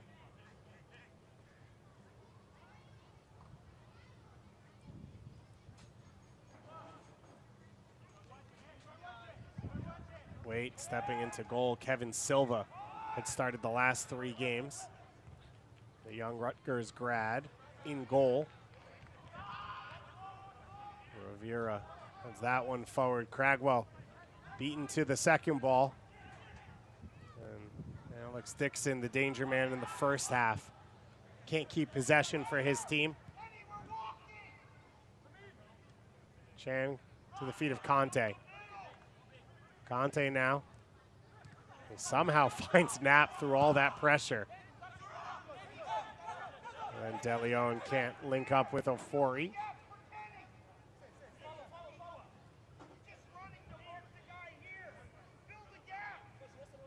You can hear Bob Lilly talking to his team. Connor, I sort of asked you in the first half, how does this team make sure they don't drop another win from, drop into a loss or a tie from a winning position? Feels like Bob Lilly. He's not ready to take it down a notch at all. No, absolutely not. And I think especially after 6 winless games, you can expect he's going to do everything in his power to make sure his side is doing everything in their power to seal this win here today. He's not a coach that's used to a lack of success.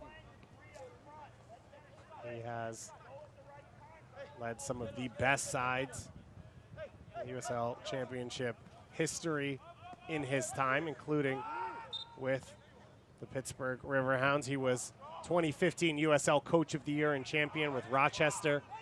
He won a championship with the Vancouver Whitecaps in the USL. He won a Canadian championship with the Montreal Impact. He was Coach of the Year all the way back in 2001 with the Hershey Wildcats.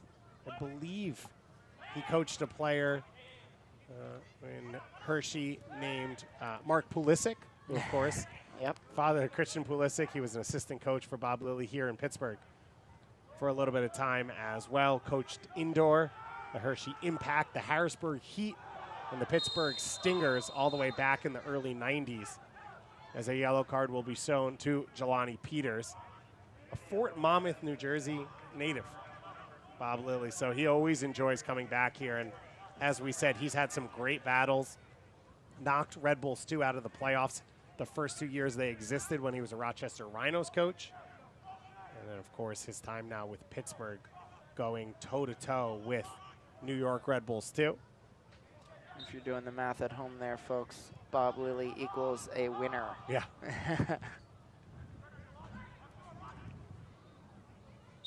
Ryan caught in an offside position.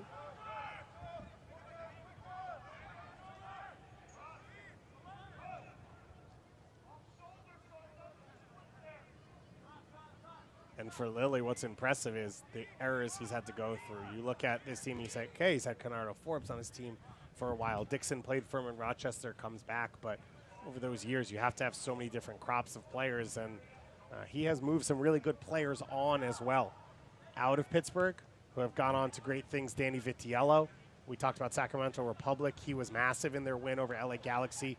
He started his career with Pittsburgh a few years ago, and so you lose players like that to continue to be able to retool and recreate yourself as well in terms of the way the game changes year over year. I don't know that there was a energy drink soccer when he coached the Hershey Wildcats back in the early 2000s. Yeah, no, I think that's just a sign of a great coach with a great system that can really depend on itself. You fit players in. Obviously, he's got his players that he likes to feature in his team, but the guys around him, I mean, the system stands for itself, and very impressive what Bob Lilly's built here in Pittsburgh. Cragwell battles off Dequa there, and you look at players who the talent is there by themselves, but then what they're able to do under him. Russell Cicerone, I said it, 16 goals, 8 assists last year.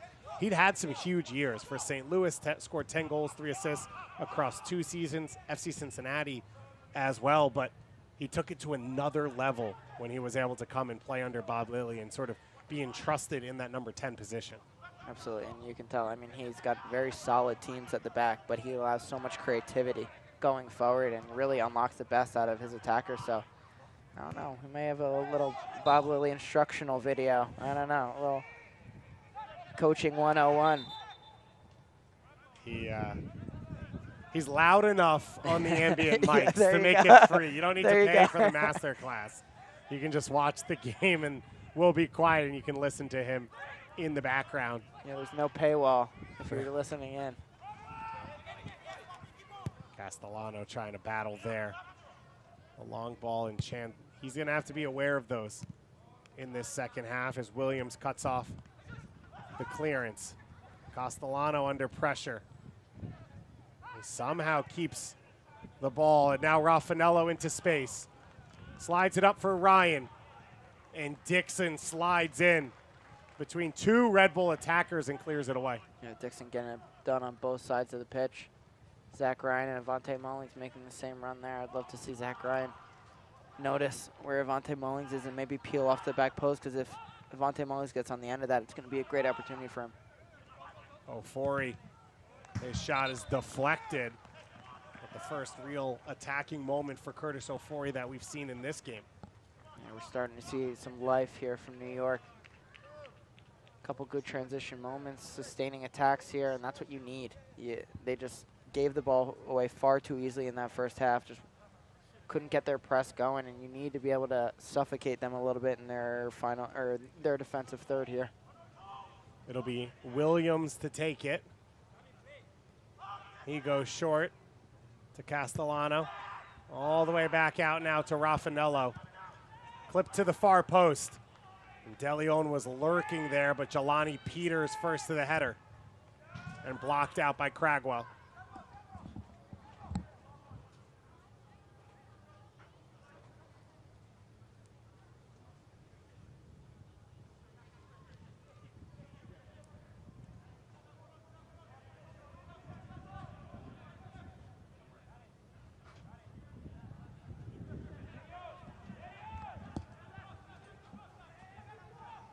Peters with the throw in. Raffanello caught in some tight space. Castellano takes it over. And out wide now for Mullings. Pittsburgh deep, defending with all 11 pieces right now. And the foul going against Curtis Ofori in favor of Toby Sims on that far side. And you saw Connor there.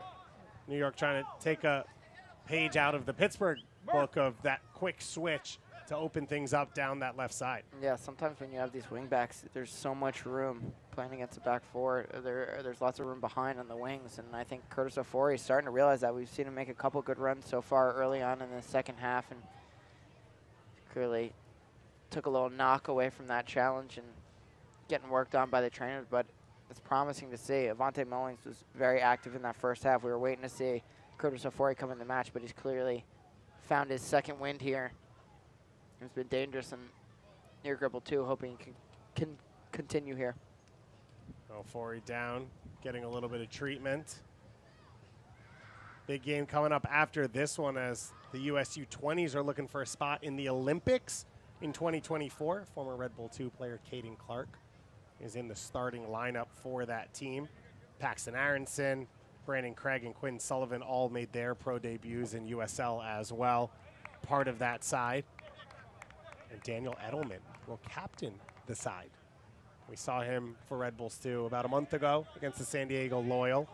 You could see his game had grown, training in MLS week in and week out, but it was good to see him out there getting games and sort of controlling the midfield once again. Yeah, another player, and you mentioned a few guys earlier that this team is missing, and I think that's one of the big ones as well. The leadership, the bite he brings in the midfield, I think, you know, it's a big loss, and I think this year, obviously, you're excited to see him excel at the MLS level, but I think we expected to see him play a little bit more here in his young career, and I think, you know, when he does get back, maybe see him feature a couple more times for Red Bull 2 this year, but happy to see him getting that armband in a big, big game for the U20s. What a moment for him as a young player. But there's a difference totally between MLS, USL, and independent clubs. But he was a PDA player 3 years ago. And now he is playing on an MLS contract as captain of the USU 20s that have already qualified for the World Cup and are looking for their first spot in the Olympics as Chan comes out and punches that one wide. Good move there from Ryan in open space. And Ryan gets taken down. And a yellow card now. I believe it'll be shown to Toby Sims as he's walking away. So, decent amount of color here in this second half for Malik Badawi. Yeah, it was a great little feint there from Zach Ryan. Throw out the defender, and I think he can still release that ball a little bit early. He has a tendency of sometimes getting caught on the ball a little bit, but the Chatham, New Jersey native has great feet. Now you see him dangerous in moments like that. Is he a center forward? Because those moments don't come as often when he's the lone man up top. Right. Yeah, and I think he's somewhere between, you know, I think he can drop deeper into a little bit of a 10 role, but I think he's, you know, I think he is very strong in his hold-up play, and I think, you know, when he can get those moments in and around the box, I think that's the right time for it. You can sell, you know, he danced on the line a little bit there. I think it's just getting him in those spaces where you can get the ball to his feet. He clearly can throw a defender off, and then you know he can put the ball in the back of the net, has such a fantastic track record of putting the ball in the back of the net at Stanford. So it's just getting him to those spots where he can be most dangerous. He was a MAC semifinalist at Stanford, 31 goals, 13 assists in 67 starts in his Stanford career. Of course, one of the soccer powerhouses now. They produced Jordan Morris into Major League Soccer, Brandon Vincent, who was a top draft pick, as well as a number of current players across MLS and USL that came out of Stanford. A high pedigree player. I think the problem, we just haven't seen enough service. You know, he's getting pretty good spots in the box, and Jeremy Raffanella found him early here today as he flicks one on to Vontae Mullings, but just hasn't been enough dangerous moments for this New York Red Bull 2 team. And he played in the academy up top in a 2 with Omir Fernandez, and was uber dangerous, but we see how talented Omir Fernandez is as well. Yeah, it's a nice little combination. Yeah, absolutely. You would not want to be an academy defender trying to deal with the two of them. No, certainly not.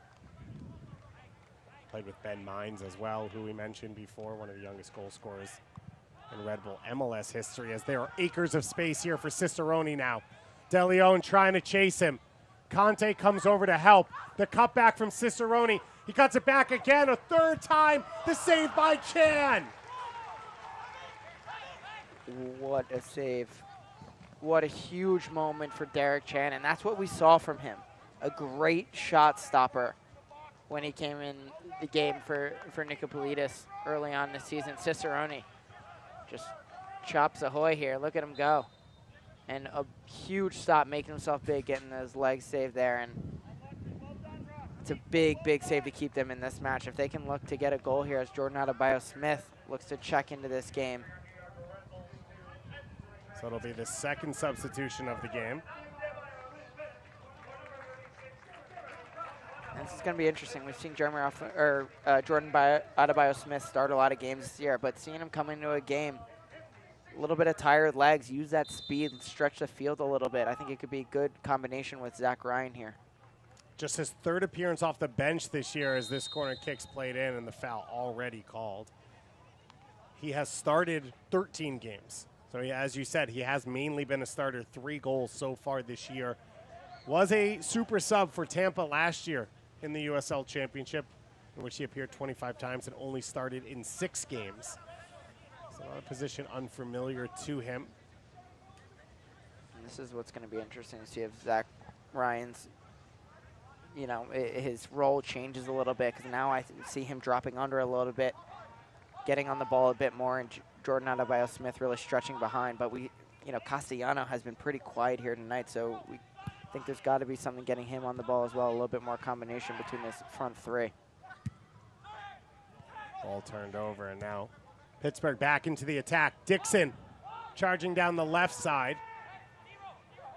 One-on-one with Cragwell. And Ryan coming all the way back to help defensively.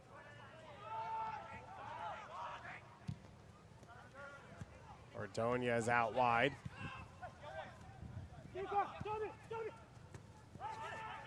Forbes closed down by Ofori. Ofori able to win it back, and the free kick coming. Can't watch the match? Turn on Sirius XMFC channel 157, North America's only 24/7 source for engaging soccer talk, including USL All Access, Tuesday nights at 7 Eastern. Plus, hear live matches from USL, MLS, English Premier League, and more, all on Sirius XMFC channel 157 and the Sirius XM app. Of course, USL All Access every Tuesday night.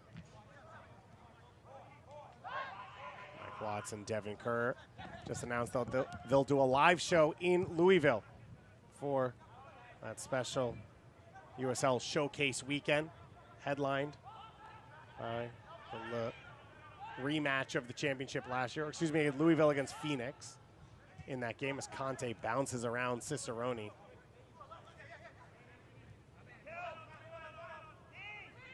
Conte put under a little bit of pressure. Pass intercepted by Griffin. Adebayo-Smith now off the bench. Sitting a little deeper than we're used to seeing him. As Williams rotates it back. Pittsburgh working hard defensively at every line.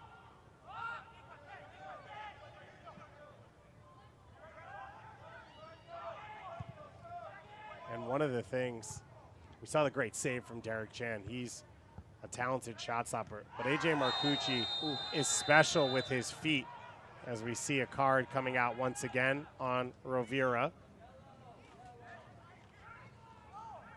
That is his first yellow card, not once again, but the 4th we've seen this half against a Pittsburgh player. But the Red Bull 2 players have to recognize it's not Marcucci who can ping a 70-yard ball or will take an attacker on, you know, and then play the pass. I think they've got to be quicker to recognize that they need to help a little bit more. Yeah, 100%. And I think we've already seen Derek Chan be super aggressive in this, and clearly in the way they train, you have to be in this system. But they need much more help, and yeah, it just has to be better all around for this New York Red Bull 2 side. But Derek Chan, so far early in this match, has performed very well. So it's Michael Knapp, the Montclair State University former player, the first to play for MSU here at MSU Soccer Park and then play for New York Red Bulls too. So he now goes over to talk to the referee. And I guess that means he will be allowed to remain on the field even as the trainer was called out. Doing things a bit differently here tonight. As Williams takes this one quickly. Adebayo-Smith's header. And it'll bounce and easily be taken in the end by Waiter.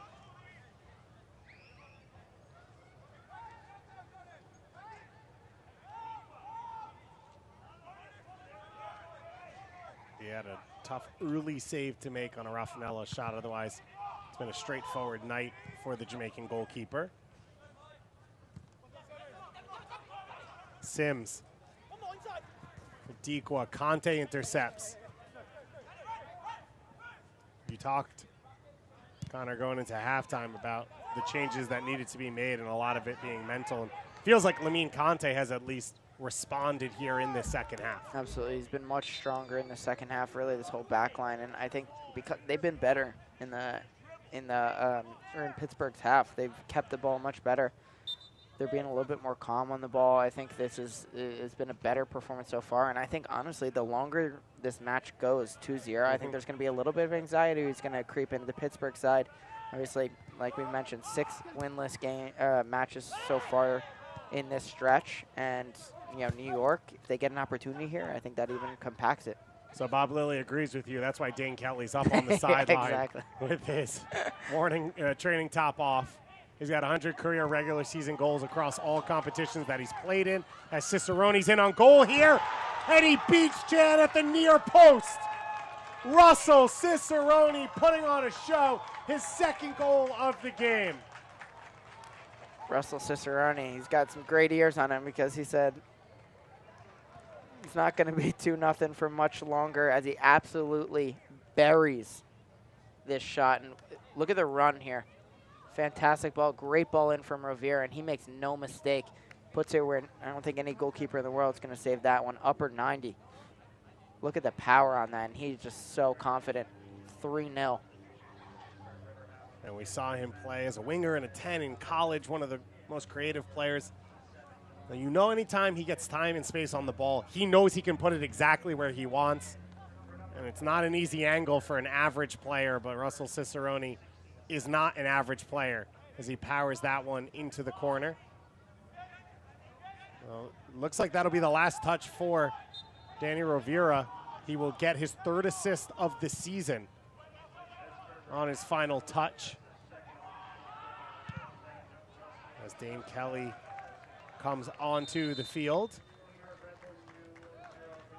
And the other substitution will be Mikael Williams, the center back, coming on in place of Jelani Peters.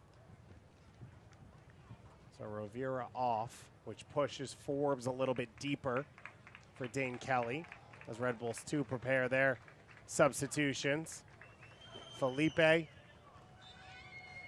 coming on here, and John Murphy. That'll be it for Curtis Ofori checking out. And Sam Williams will be the other substitute.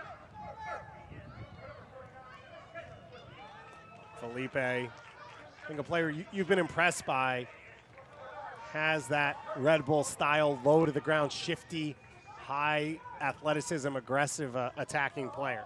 Yeah, absolutely. Felipe, and obviously he's playing left back here, so a player who's super versatile, can play up the field. He's going to get a shot playing left back here in this 5-back system, so interesting to see what he will do. But yeah, I agree. He's had a solid year so far. He's been one of the. He's put in a ton of dirty work, which is huge in the system. Obviously, hasn't had a ton of offensive production, which who knows could change here tonight with this entrance. But he's been good so far within this Gary Lewis's system. Not a huge shock to see Bob Lilly take off 2 players sitting on yellow cards, especially in the defensive positions like Rovira and Peters are in, where they'll be tested in these final 30 minutes. So he gets them both off and is able to bring in, obviously, one of the great goal scorers in USL history in Dane Kelly, and a good experienced Trinidad and Tobago international in Mikael Williams.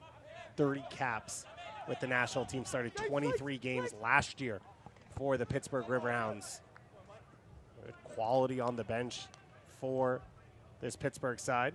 They still have Angelo Kelly, who we saw as a full-time starter last year for Charleston, on the bench, as well as Jesse Williams and Kevin Silva. They have to tip into the goalkeeper, so a deep team here for Bob Lilly. And how about this front 3 for them? Dikwa 5 goals, Cicerone now 6 goals, Dane Kelly 6 goals, 7. Oh yeah, 7. You're right. 2 'Cause he goals scored here twice tonight. today. Yeah, it's absolutely incredible production from his front 3.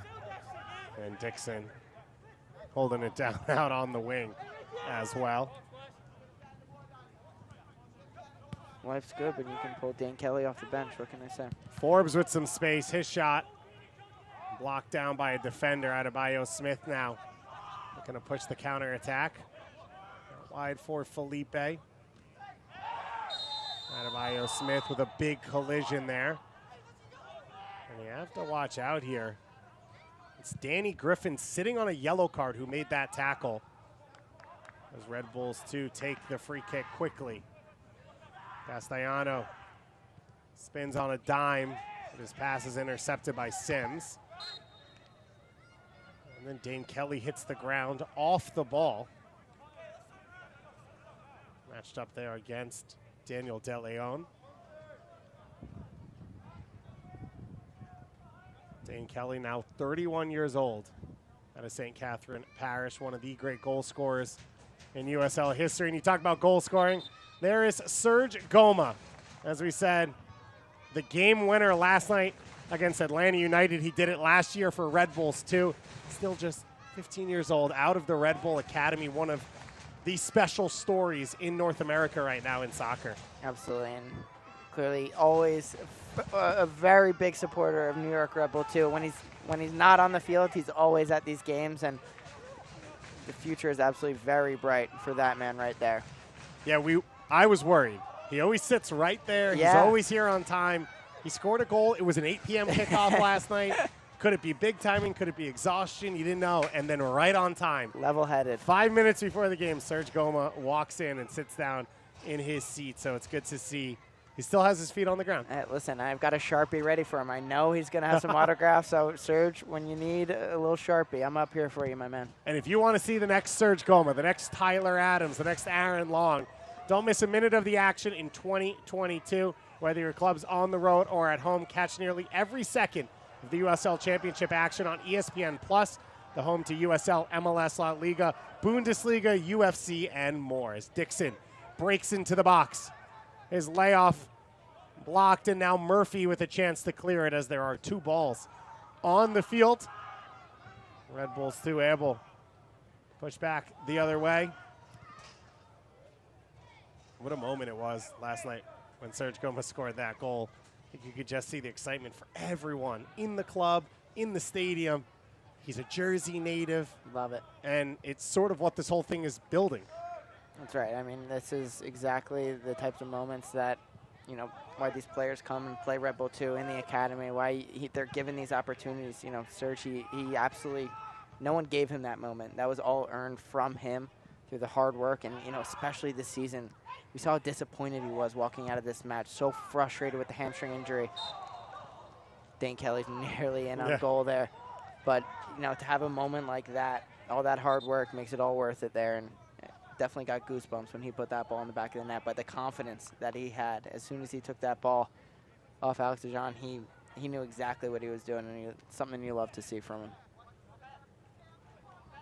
It was one of the toughest moments of the season. As you said, he was coming back from injury. He got the start, and it was one of those learning moments of he thought he was ready. I'm sure as your career went along, you learned about your body in different ways. 100%. And the frustration and disappointment from him when he had to come off about 15 minutes into that game, I believe it was against Birmingham a few weeks back. But then to get all the way back and score the goal, and not just score the goal, him and Luquinhas made the difference in that game from a momentum point of view as well. Absolutely, yeah. 2 guys that came on and just absolutely changed the game. And Luquinhas has done it before. Yeah, yeah, he's produced quite a couple highlights for New York Red Bulls so far this year, but you're just so thrilled to see Serge put in all that hard work and get rewarded for it, and especially scoring a very Red Bull goal with a very high press, taking it off and burying it, and you could see what that moment meant to him and his family. So that's it for Albert Dikwa. That's it for Toby Sims on the night. A good performance from Dikwa in this game. Up top, doing a ton of the dirty work. Jesse Williams, Trinidad and Tobago native, youth international, will come on the field in place of Dikwa. Yeah, their substitute will be Luke Biasi, the Buford, Georgia native out of Syracuse. As Adebayo Smith's shot goes high. I love that from Adebayo Smith. That's what you're looking for, some decisiveness. You know, that's something we haven't seen all season from him. He gets in these big moments, and, you know, sometimes he takes the extra touch. Sometimes he overthinks a little bit of things, but clearly there, gets the ball, moves it to his left foot, gets a good firm strike on it. So that's what we haven't seen a lot from New York tonight. Decisive actions in the final third. Adebayo Smith knows he's in a fight at that center forward position. It was sort of his position to lose this season. We saw Zach Ryan in there today. We've seen some other players rotated around that spot over the last few weeks as Ryan now goes down holding his foot. I think those times, you know, these forwards go through slumps sometimes, and when you're not putting the ball in the back of the net, the pressure builds and builds and builds. And sometimes, you know, sometimes you need those moments where the coach sits you down on the bench, you get to watch it from afar a little bit, reignites you a little bit, and we'll see. Maybe that does the trick here tonight for him. And you mentioned the biggest question mark has just been as Dane Kelly is offside once again. And Dane Kelly knows he's onside. He's been on that line enough times, and he is questioning our assistant referee right now, as is Bob Lilly. Zeno Cho on that sideline, Max Smith as well. Kenneth Rojas, our fourth official, assisting Malik Badawi. You can see Bob Lilly telling him to curve that run a little bit too straight there, and if he's running, just gives a little bit of a curve there, that's both of those chances are going to be onside.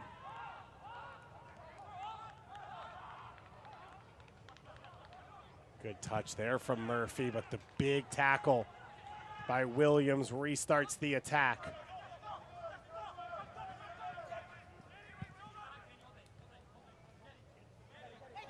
Forbes still looking for that big switch. And the tackle made as Adebayo Smith comes all the way back and then gets called for the foul. So Biasi draws the foul, and a yellow card as well on Adebayo Smith. Didn't seem like there was much in that one. I guess you would agree, because I don't think interesting is a term we use very often for a normal soccer play.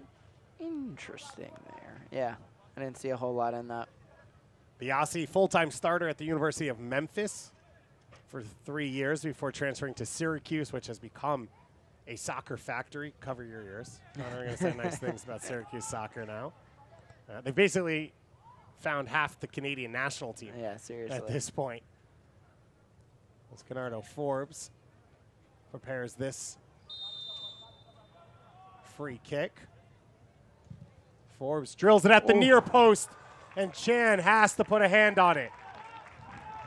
Canardo Forbes with a big smile after that one. He thought he had him. He thought he had Derek Chan at the near post, and he nearly did. What a sprawling save there from Derek Chan. Absolutely whips that one at the near post, going in the upper 90. Derek Chan with a big, strong hand to deny him. So Forbes now will take the corner kick. He's taken every set piece in this game so far for Pittsburgh. He drills it at the near post, and Ryan clears it back behind the goal for another corner kick. Good level of support for the Pittsburgh Riverhounds in this stadium. Not that far a trip. A lot of Pittsburgh natives in the New York metro area. Forbes slices this one to the far post, headed on goal, but safely into the arms of Chan.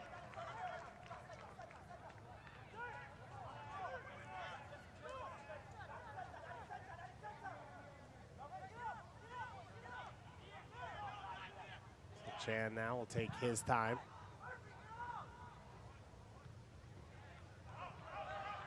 Flicked on, cleared by Ordonez. And we said it in the first half, but what a find Ordonez is. And playing at the University of Pittsburgh, so maybe fine's not the right term. And they've been one of, by the way, the best programs in college soccer on the men's side for the first time, maybe ever. over the last few years. But Ordonez looks like a guy who could be part of Bob Lilly's team for a while. He knows his way around the center back, and he's, clearly just another fantastic center back to play in this 3-back system that has been so formidable here tonight for New York to try and break. Fans of New York Red Bulls, too, return home to MSU Soccer Park Friday, July 15th to take on Indy 11 at 7 p.m. For tickets or information, visit NewYorkRedBulls.com/2. Come on out here, get some elementary brewing. We get some gorgeous weather out here at MSU Soccer Park as Griffin shows off his quality. And see the next Serge Goma up close and in person. The next Tyler Adams. We've talked about as well Derek Etienne, Brian White, some players who have done some big things across the world coming off this Red Bull 2 squad. 3 members of Sacramento Republic who are former Red Bulls too. Zico Lewis, Douglas Martinez, as well as Luther Archimede, all in the attack. Martinez was phenomenal against the LA Galaxy in that game. Zico Lewis off the bench early, a really good performance for him. So they'd love to come back to New Jersey for an Open Cup final. I'll be sending out some good luck text messages. Don't worry about that, Dave. I think Zico Lewis might need to crash if you have a spot, but I'm sure you won't mind if it means an Open Cup final is here. Absolutely, Zico. My home is yours. You've been in an Open Cup final with Red Bulls. What's it like compared to a regular season game or a playoff game? How is the Open Cup different? Yeah, no, it's a final. You know, I mean, it's a big, honestly, it's a big moment for the club and something we obviously did not take lightly. And unfortunately, we're not on the receiving end of a win, losing to Kansas City. But, you know, the ball played across here. Dixon arriving. Chan, another big save, and he keeps it out of the goal. Wow. What a moment there. Alex Dixon, you weren't lying when you said he wants that 50 and 30 here tonight. So Forbes is down behind the play right now. Castellano is down behind the play right now. And finally, Malik Badawi will stop play and allow the trainers on the field as we take another look at this chance. Cicerone knew the whole time when the run was coming, how he wanted to wait it. And Derek Chan, he has shown, as we talked about coming on the field, he is a top-level shot stopper. Absolutely. You can give a big thank you to Cragwell there for following up the play and keeping that second effort header out of the back of the net. But after Cragwell thanks him for right, saving exactly. it on It's the going to be far just a firm shaking of the hands from the two of them from saving him. So it's but getting back to the final, I mean, it's a big moment for the club, and we want to get a piece of hardware. Which do you do things different for a final, or do you try and normalize stuff? No, I think you try to keep it as normal as possible. Obviously, there's a lot of buildup around it, and there's different things going on. But I think the more you can keep it as normal as possible, the better. And unfortunately, on the day, we were not the better side. And Kansas City, credit to them, they, we weren't as dangerous as we like to be on the day, and they did the job. So I think it was, but the more you can keep it normal, especially from a player aspect, your approach to the game, you do things differently and trying different things. That's not the time and place to do it. On your road to that final, you beat FC Cincinnati, who before Sacramento was the last USL Championship team in a semifinal. That back in 2017.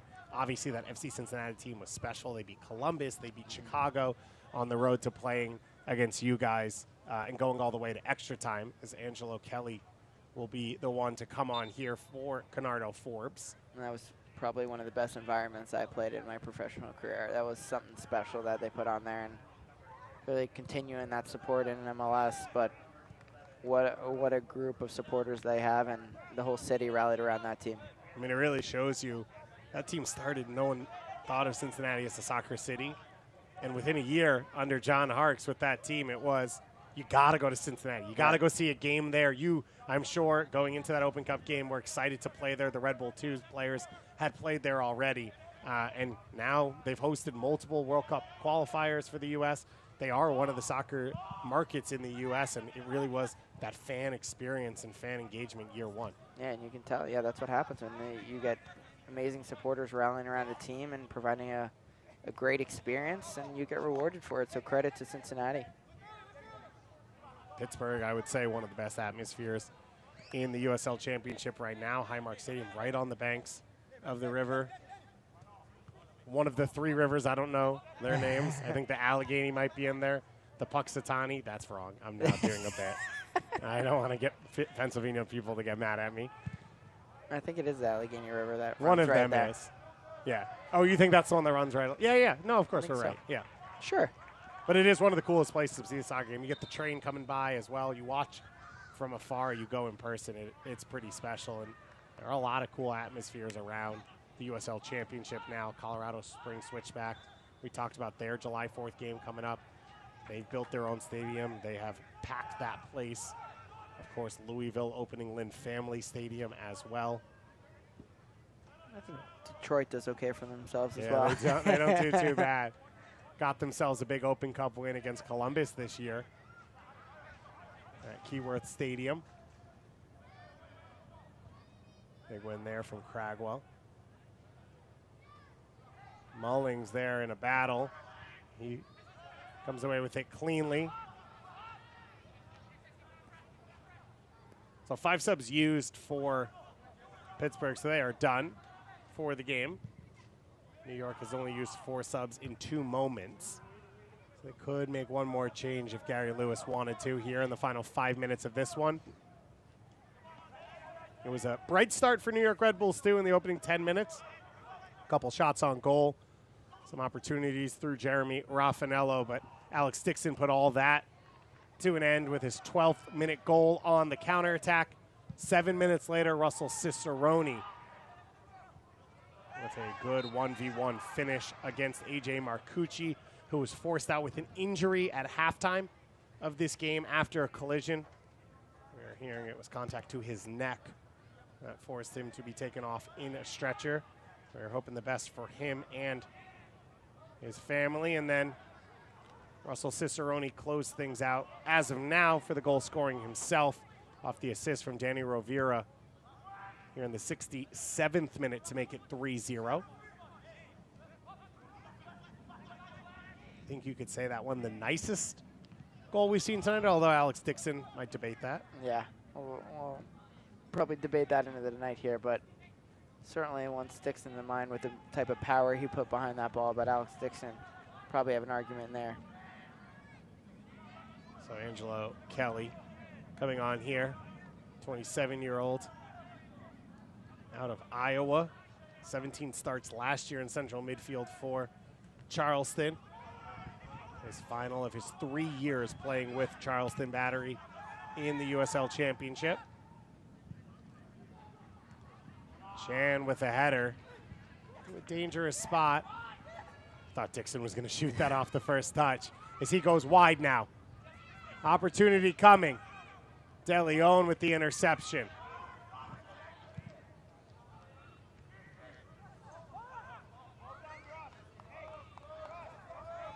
And the clearance back the other way. And no rush to play this one for Jamali Waite.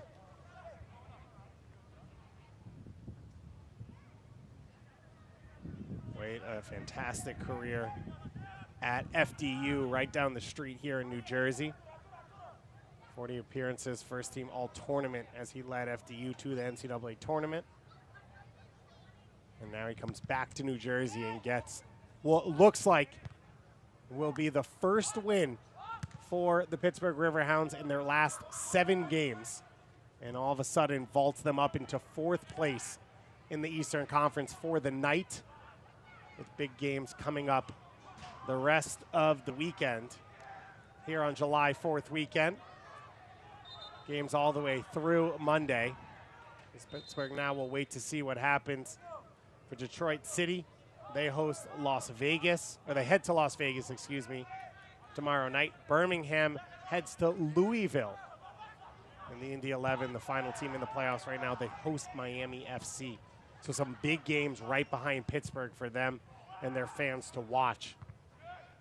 And Connor, it's just one game, but I think it was a good reminder that this Pittsburgh Riverhound team was built to win a USL championship, built to get out of the Eastern Conference and I think we saw the talent out there that can do it. Absolutely. I don't think they're fooling anyone in this 6-run stretch where they weren't picking up wins. I think that, like you said, I mean, clearly their early form beginning of the year really set them and has kept them in the conversation of, you know, the top spot in the East. But very impressive win here tonight.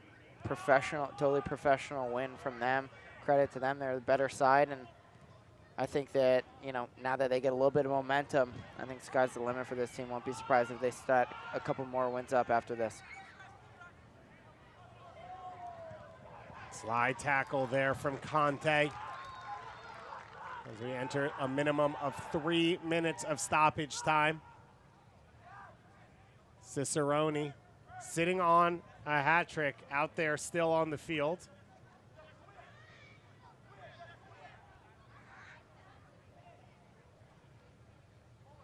That one thrown into Kelly. Mikael Williams, a solid performance off the bench defensively for him.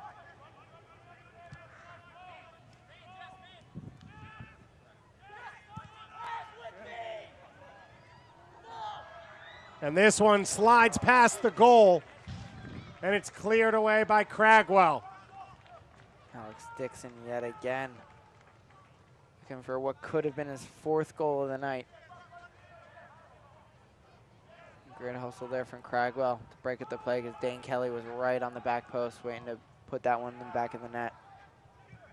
But again, you see the speed that Alex Dixon has, you know, the creativity, the type of movement that he has in finishing off plays. Obviously not so there, but so dangerous in the final third.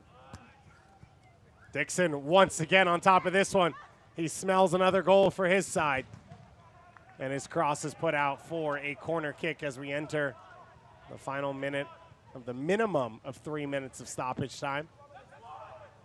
An eventful game between these two teams as we head into this holiday weekend. David Goss and Connor Lade with you. We appreciate you, all of you, joining us here on the broadcast. I hope you got those trivia questions in the first half somewhat quicker than Connor.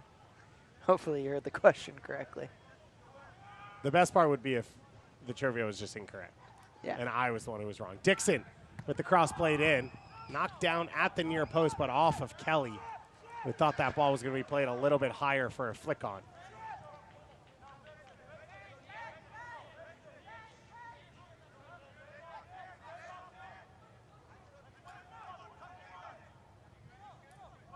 Derek Chan forced in to the action at halftime after the injury to A.J. Marcucci. And he concedes 1 goal, but a solid performance once again from him. And you assume there's a level of confidence there for this Red Bull 2 squad if he's forced into more action after this one. The New York Red Bulls 2 fall. And Pittsburgh Riverhounds are finally back in the win column for the first time in 7 games for the Pittsburgh Riverhounds. They put 3 points on the board, and they move to 4th place in their Eastern Conference, their first win in a month and a half of action in USL Championship play. We'll have all of your post-game coverage coming up in just a moment here on ESPN+.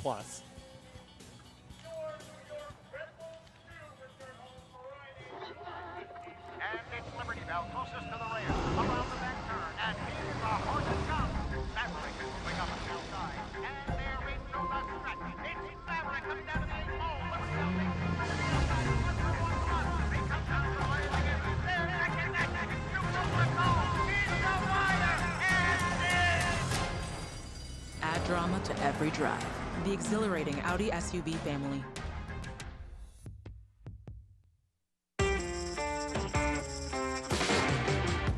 Something make you shake it.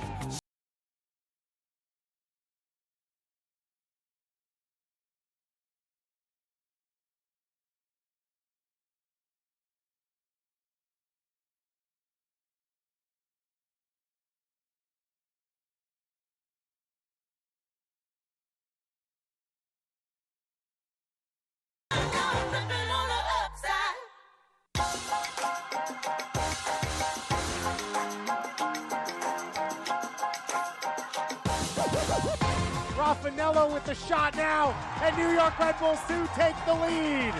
Forbes one-on-one with Marcucci, and it's saved again. This guy has ice in his veins. And it's in. What a finish. The teenager in front of his academy teammates.